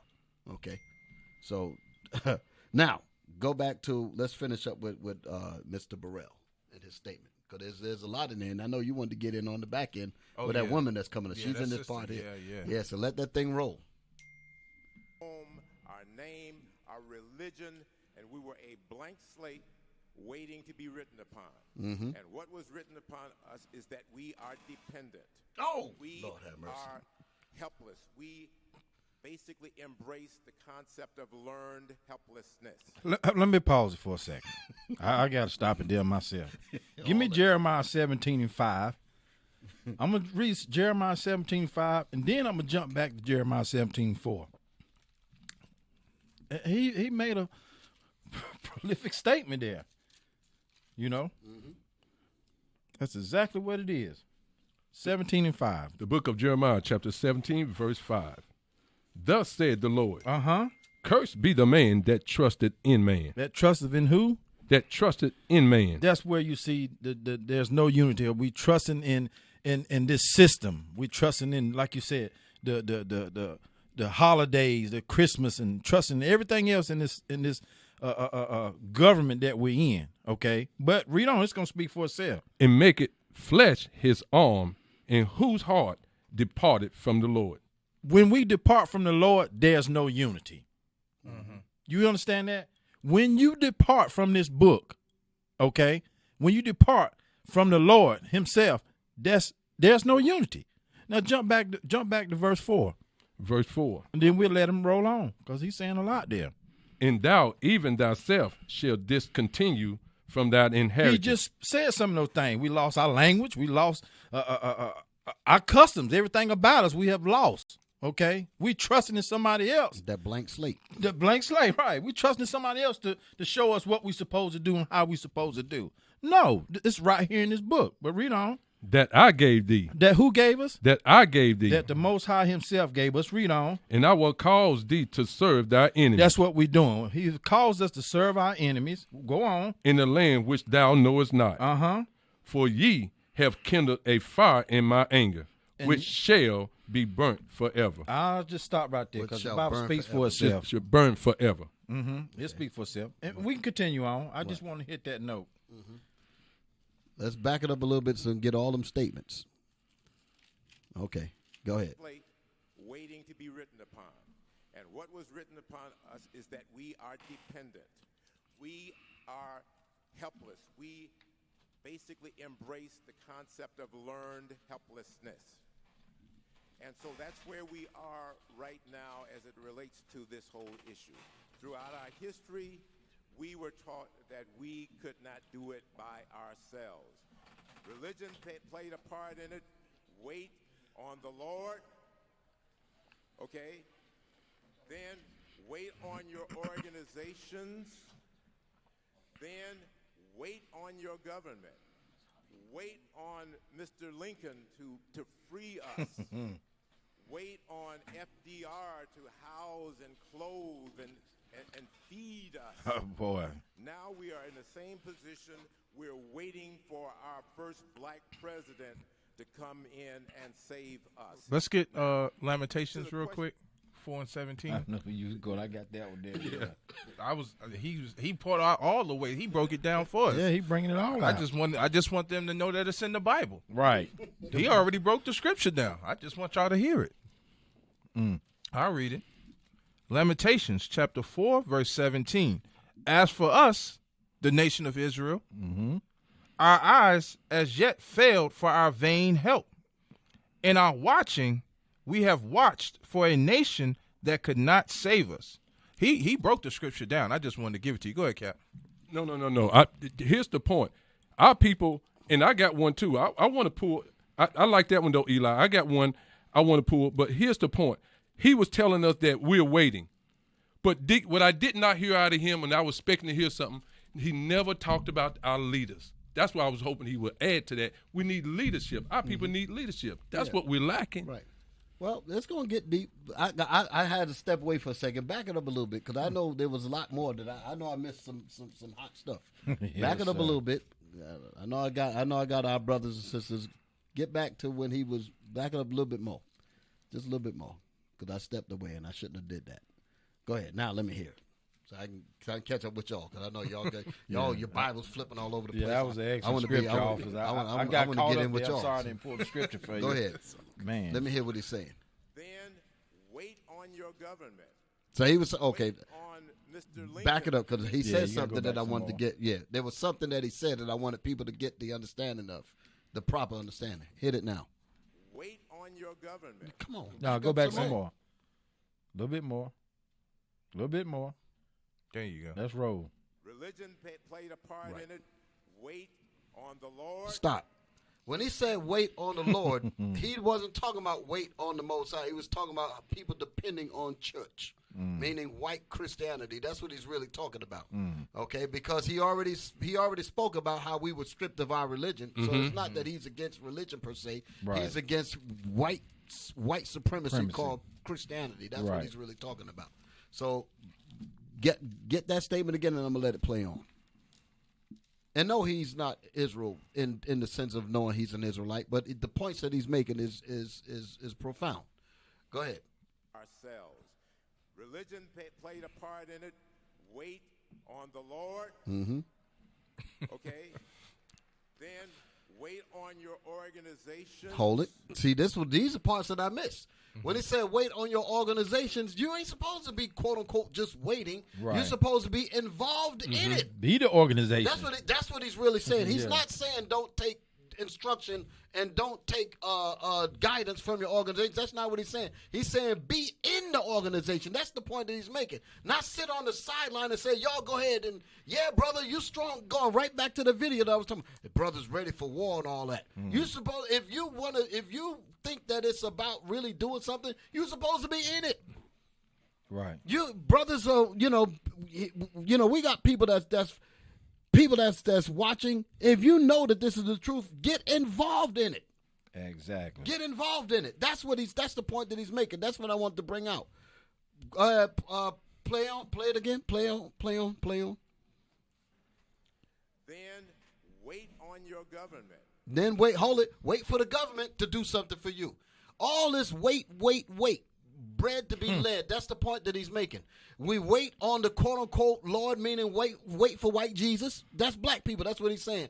Wait on your organization to just somehow make something happen for you and you ain't doing nothing but sitting eating chicken. No, you got to be involved. That's the point that he's making. Go ahead.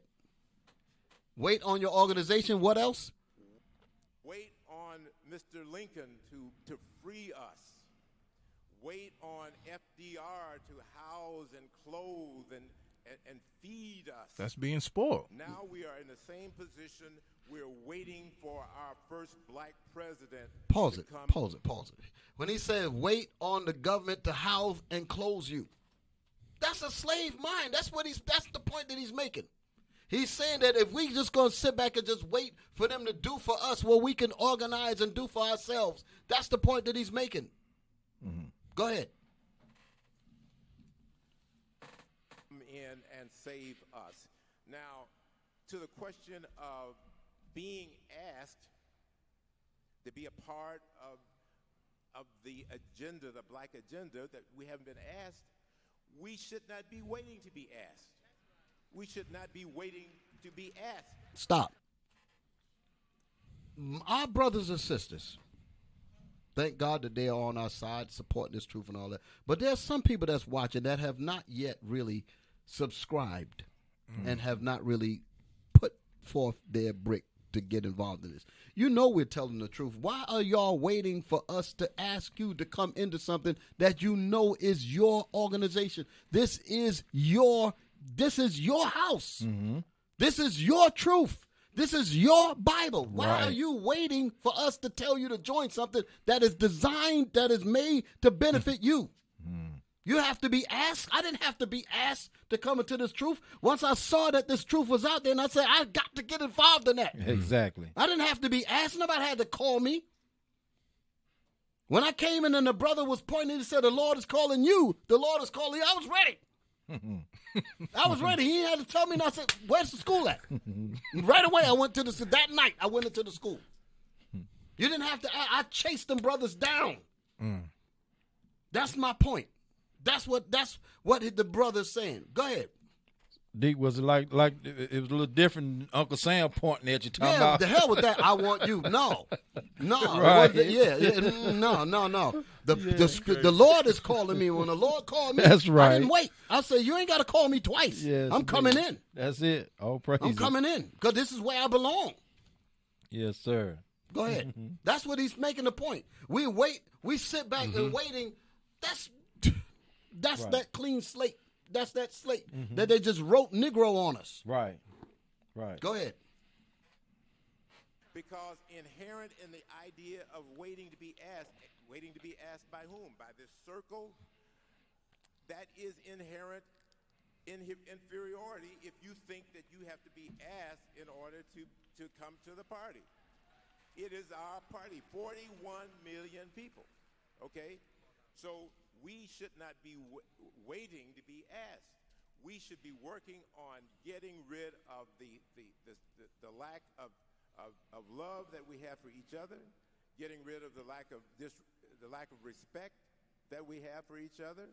We have to start working on ourselves, and I really contend with not always agreement, is that we have got to stop focusing on white people.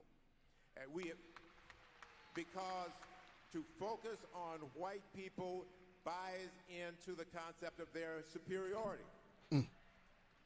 It is not what white people think about us. It's not what white people do to us. It's what we think about ourselves and what we do to ourselves. That is the key, and that's what we have to deal with.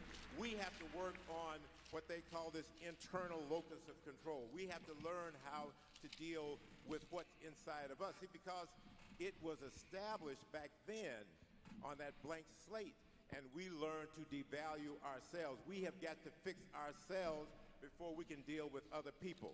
We have got to make sure that we restore our race-based self-esteem so that we can go out and pull together as a unit to get this issue solved. So, as it relates to the black issue, the black agenda, it should not be the president's agenda. It should be our agenda.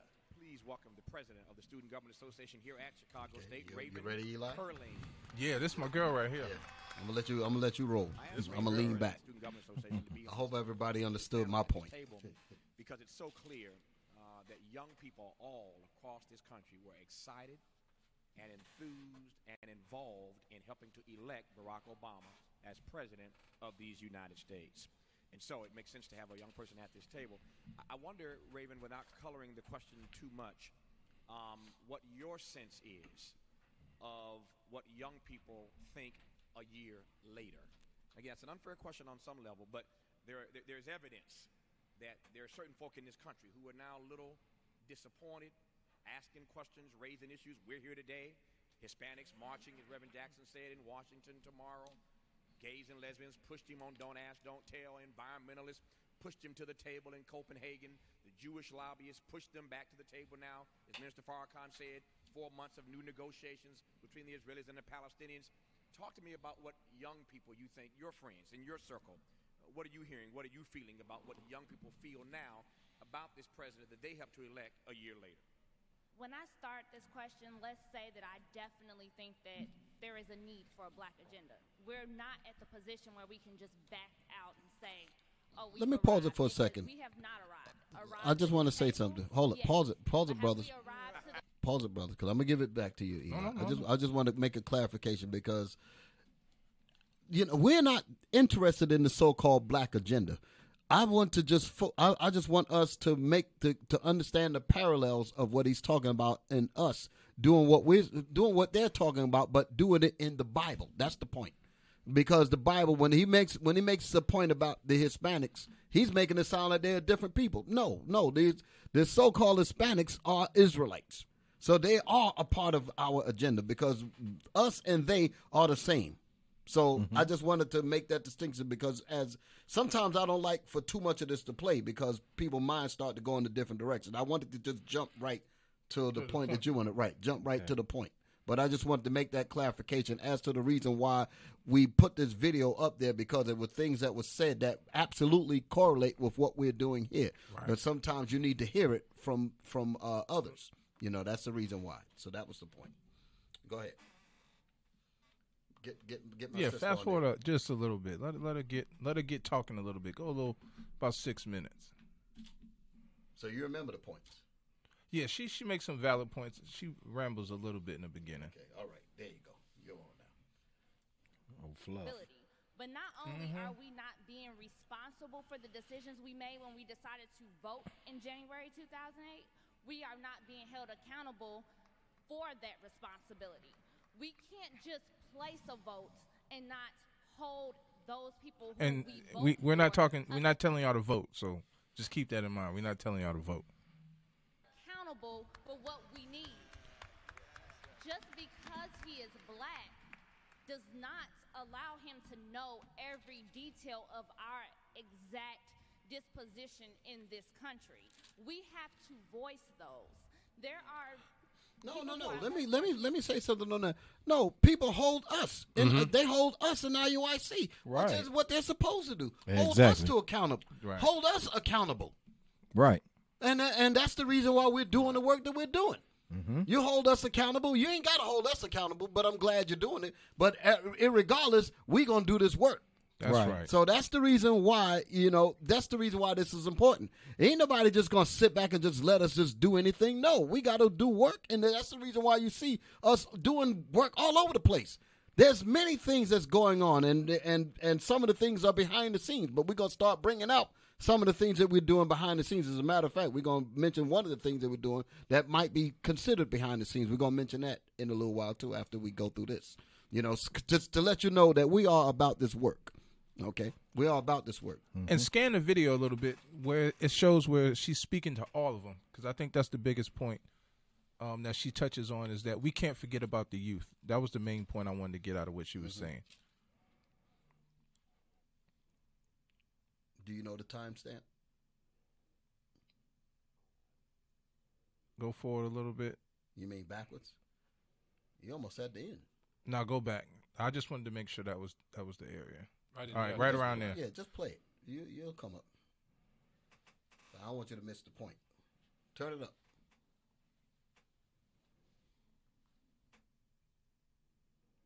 We lose the sound there for a second. Bear with us, audience. Just a little slight technical difficulty. We'll get this. There we go. To voice those.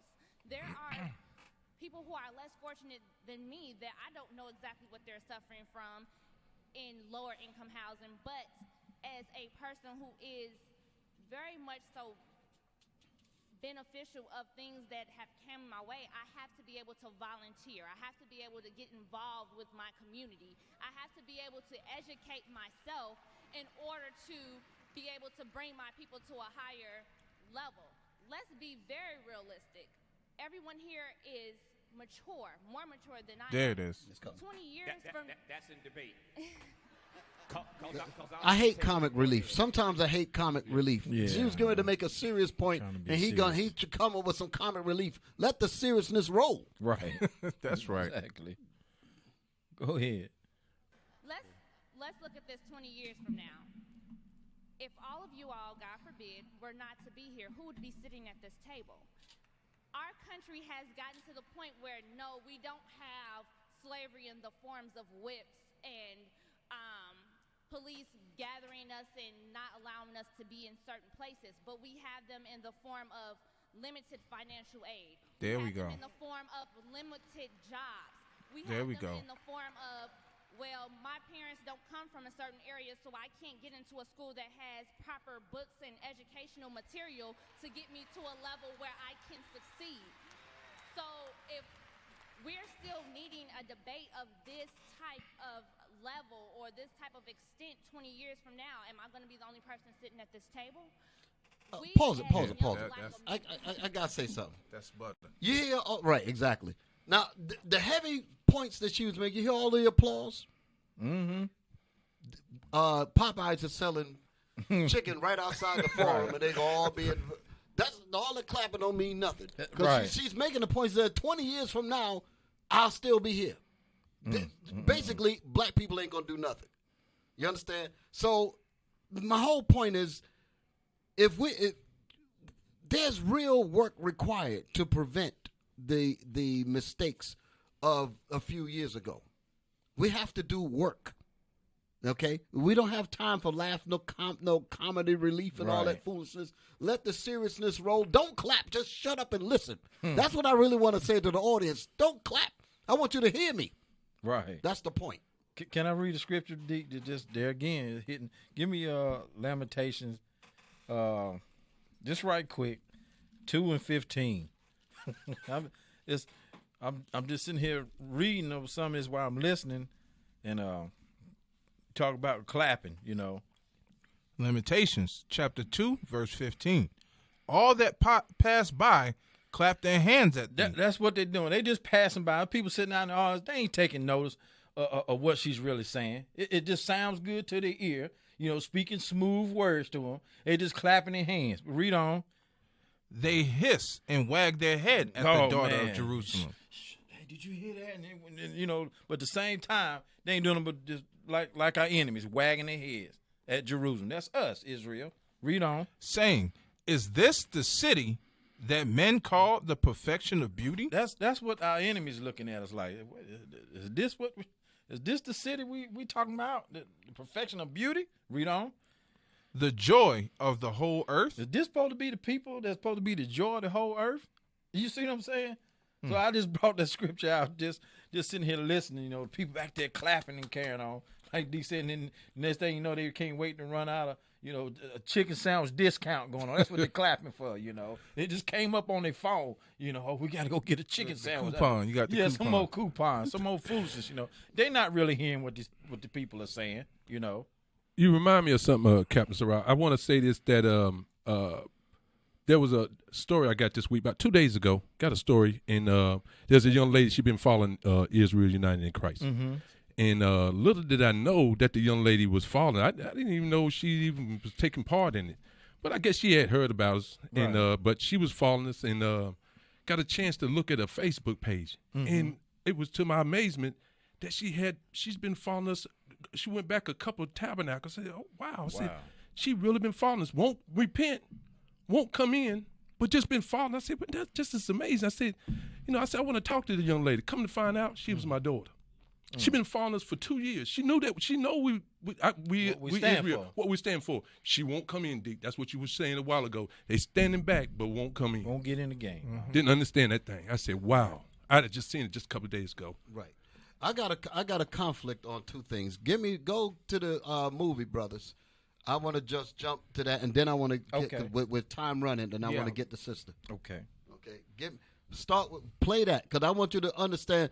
Again, like I said, the terrible things that happened to us in Jasper, Texas, is just one. Again, when you recognize how serious our issues are, you don't have to ask to join. You don't have to wait for someone. If you recognize that this is a real situation, you just got it because you know it's needed. Wow. What's the time here? 1:34. I want you to play this here because I want you to show. I want you to see this is what happens when we don't unite. When we don't unify, these are the kinds of situations that happen to us. Play that thing. Make sure the volume is up. Make sure the volume is up. Yeah. Right. Turn it up. I'm going to make sure they hear it. The audience can't hear it. Okay. Play it. Just listen. And this is what happened to James Byrd. You can keep playing. James, they're going to talk about his case in court. Just listen. If it was city property, I'd do it right now.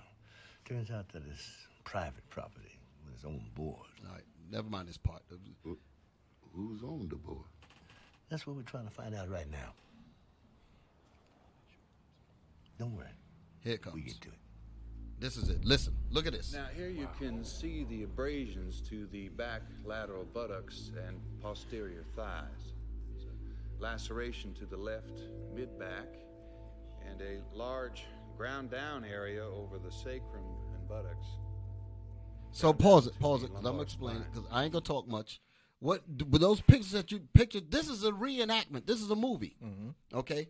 This is a reenactment. Even the reenactment was so realistic, you actually felt the death when they go through this scene here.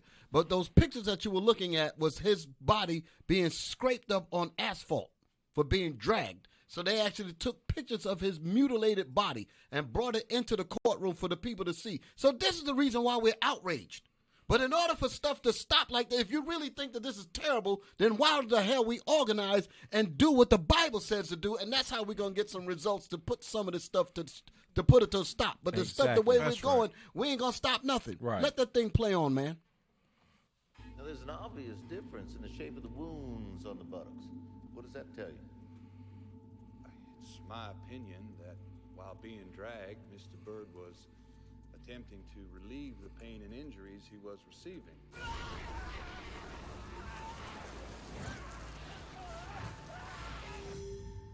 This dragging was very painful. In my mind, he was trying to relieve the pain by swapping one portion of his body for the other to get relief and to keep his head off the ground. no question in your mind that James Byrd Jr. was still alive when he was chained and dragged. No question whatsoever. And the cause of death was when his head and shoulder were ripped off.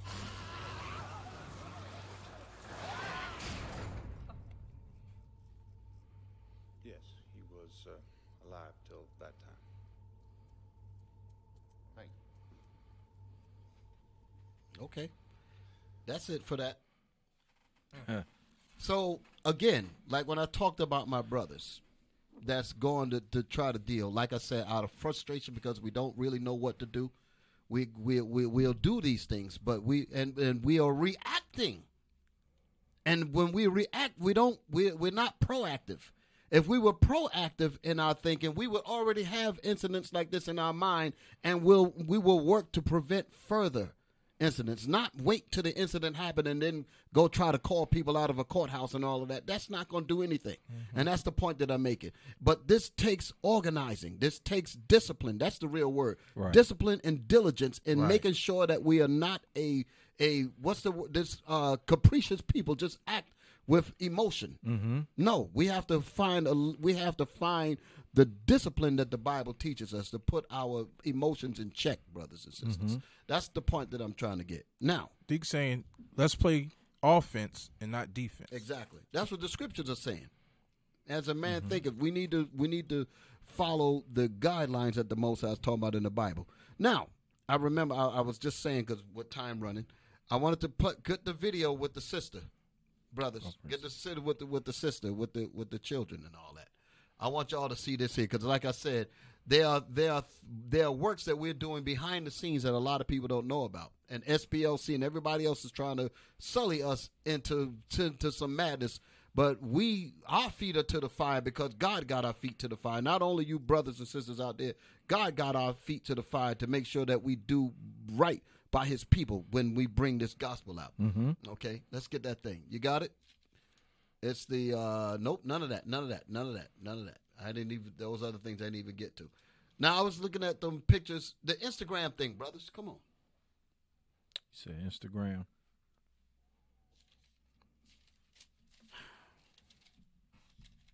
What was particular? Go up further. Okay. I think you posted it up. No, that's not it. No, it ain't that far back. Click that. Click one of them. I think that might be it, because I reposted it. Yeah, that's it. Okay, here we go. Play that. Hey, guys, I just had to stop down in the middle of my day. Start it again. Let's make sure we hear what she's saying. That's the regular size of it. I don't think it's going to get any larger. That's fine. Just let it play. I know. Hey, guys, I just had to stop down in the middle of my day because there's something so important that I want to draw attention to.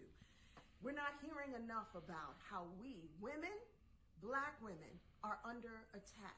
75,000 women and young girls have just disappeared. And if you ask me, not enough people are talking about it. Right. It should be all over the news, all over the radio. These are sisters, mothers, wives. Our babies are just disappearing. Sex trafficking and human trafficking, human organ trafficking is at an extreme high. This is not random. This is big business that we're talking about. It's intentional, and people in high places know about it. We have got to be alert. We got to be cautious, and we got to be diligent because our lives depend on it. So I want you to do what I do. I mean, I'm literally, call me crazy when I'm out with my children, but I'm always watching. You have to be. Mm-hmm. When you leave Walmart or you leave Target or you leave the supermarket, where did you park? Okay, what cars were next to you? What cars are next to you now? Are there vans next to you? Because you know what they're doing? When you go to get in your car, they're opening the side doors, jumping out, injecting these women, and they're paralyzed, and that's how they're snatching them. We've heard it from sex trafficking victims that that's exactly what happened. Out of the blue, someone grabbed them, injected them, and that's all they remember. And they pause it. They got vans. Who was telling me about that? They got vans. Yes, sir. Speak on it. Yeah, well, they got vans that's actually insulated to the point where you climb in that van Screaming. screaming, hollering. Like one lady told her, hey, get in there and bam on and scream loud as you can. And nobody on the outside of the car can hear. They opened the door back up and said, hey, we told you to scream and holler and bam on it, you know. She said, I did, paraphrasing. Right. You know. So basically they were showing you how well insulated these vehicles are. Right. A vehicle made for the abduction of our daughters. Yes. And like the sister said, that she's making a point, and I know she got the pants on. I'm looking past that for a moment, but only because we need to understand that our daughters, whether they in pants or not, they're getting snatched up. Okay, yes, the scriptures speak about that, but I want you to understand the seriousness that we need to really be cautious about what we're dealing with. Right. Okay, in terms of our daughters getting snatched up, and when I was thinking about this here, when I was in Sierra Leone, let's show that picture. We're coming back to this here. Show that picture. When I was my first day when I got to Sierra Leone. Go out of this. We're coming back to this right there. That was at a school the first school that we taught at. That was at the schools. They said stop child abuse. Oh, that's resuming. It says what they say at the bottom. It says enough is enough. Stop school abuse. Stop early. Well, they talk about marriage, but look at the bottom. Stop child prostitution. This is what was going on. This was a big thing going on over there in Sierra Leone. So my point is, go back to the system. My point is, go back, because those stickers was everywhere. I just took a picture. That was from my phone. I took a picture of that when I was there. My point is that our sisters are being snatched up off the street. I was looking at a video on the Oz show. The Oz show. They're talking about T.I. getting virginity checks for his daughter, and they're trying to come down on him for him watching over his daughter. He's supposed to watch over his daughter, but to show you how wicked these people are in this society. Everybody, black women and all of that, trying to come down on him. And yes, regardless of him being wicked and in the past and all that, fine. I understand that. But the point of him trying to protect his daughter is something that all men should supposed to be doing. And this society has programmed us to be against that kind of thing. And they're coming at him, and they're coming against the sister here. She said that she pays attention that this car wasn't next to me when I parked. You'll think she's paranoid. But when you're at war, when you know that somebody's trying to take your children out, you'll do those things. You'll make sure you'll watch over. I wouldn't give a damn what nobody say. I will do that thing to protect my family. Right. And that's how you have to be, because it seems like she's awake. She understands that. Only thing she needs is this gospel, and then she'll put a dress on. But for right now, her mind is in the right place when it comes to watching over her children, just like T.I.'s mind is in the right place when it comes to him watching over his daughter. Exactly. Right. That's what I wanted to make a point to that. And a lot of that, though, Deacon, I found out that they was talking about it, and come to find out, they're putting $20 and $50, even $100 bills behind people's windshield wiper. And they said one of the tricks they're using, instead, when the people go to get the money, they say the money is already induced with that stuff, like you said, would knock you out. It's once it gets in your blood, you pass out like that. So they're using those methods to even get people. And people going out there, get some off your windshield, and they saying, what's this right here? And they get their back turned, and that's when they nab. So the sister's making a point about our daughters being abducted. That's where all these wild sex videos come from, with these young girls in it. But where do you think these girls come from? They snatch their asses off the street. That's where they come from. Right. That's how they come from. That's what she's talking about. And also, I know we're here at the very end of closing. While I'm saying this, would you get Lamentations 4 and 18? A lot of our sisters need to be mindful of putting our daughters' pictures on this Facebook and these social medias, because there are some predators out there, and keep that within your bodies. Don't be showing that off to all these other Facebook and these Instagrams, putting your kids out there. It's not a good look. You don't realize, but you're really prostituting your daughter according to the scriptures. Right. And the one thing that I want to say before we go off the air is that we're in the communities. When these girls turn up missing, we got brothers going through all out the communities, getting the posters up and all of that to try to bring our daughters back to where they're supposed to be. And the Lord can turn their spirits around for them to come into the scriptures. But we cannot act like we don't care about our people. Right. That's never been our motto. That's never been our mission in IUIC. Our thing was always about trying to gather, like the scripture say, compel our people to come in to get themselves right. So we have to deal with our people, deal with our sisters and everybody. Yes, sir. Right quick, read that scripture. I know we got to close out. Lamentations chapter 4, verse 18. They hunt our steps. They do what? They hunt our steps. That's exactly what we're talking about. They are hunting our steps, Israel. Read on. That we cannot go in our streets. You can't even go in your own streets. I don't care whether it's daylight or even dark. Your steps are being hunted as a people, okay? Read on. Our end is near. Once you get around, get overtaken, that's what you're going to feel like. My end is near. Read on. Our days are fulfilled. Uh-huh. For our end is come. Okay, so that's the point. Pay very close attention to your surroundings and know what's going on. Deacon, if you want to close us out. The black taxing, because I didn't get into that part of it because that was further down in the lesson, but the black taxing basically goes to the point that our ignorance costs us more. It taxes us. When we don't unify, when we don't come together like God said in the Bible, he said it is beautiful to come together in unity. The Most High talks about us speaking the same thing, being in the same mind and the same spirit. When we don't do that, it costs us more because of the ignorance and the absence of doing this. Gets our people locked up in jail, gets our girls abducted, get our people shot down and killed. It costs us much more when we don't discipline ourselves to behave like a unified people. That's the point. Okay. So, everyone, we hope you enjoyed the show, the Bible, the book of our fathers. Just want to let you know that we definitely have schools for your learning, okay? We have in Raleigh, IUIC Raleigh, North Carolina at 111 South Market Street in Benson, North Carolina, okay? 27504. We also have a school for your learning in Columbia, South Carolina, 1823 Gregg Street in Columbia, South Carolina, 29201. And also here in Concord, North Carolina at 300 Copperfield Boulevard here in Concord, North Carolina, 28026. So definitely come out and join us. And to find a school near you, wherever you are in the country and in the world, just go to www.israelunite.org. And you can find a sanctuary that's closest to your location. And also donate to the Booster Club. We got the bishop and we got the deacons and the captains. They're overseas doing this great work because God has our feet to the fire to get this work done. So we need the help, brothers and sisters. So support us because we are in your corner doing what we're supposed to do in this Bible, to bring this truth to our people, to unite them in the righteous order, to get our people the hell out of hell. Yes. Hey, I guess with that, we say happy Sabbath to you and say shalom. Happy Sabbath. Hey, happy Sabbath, Israel. Shalom, Israel. Most Shalom. High Most High Christ The bless you all. The Bible is the book of our fathers, and it is the solution to our people's problems. So always remember that and stay tuned next week, 6 p.m. on Friday. Most High Christ bless you all. Shalom. Most High Christ bless Israel.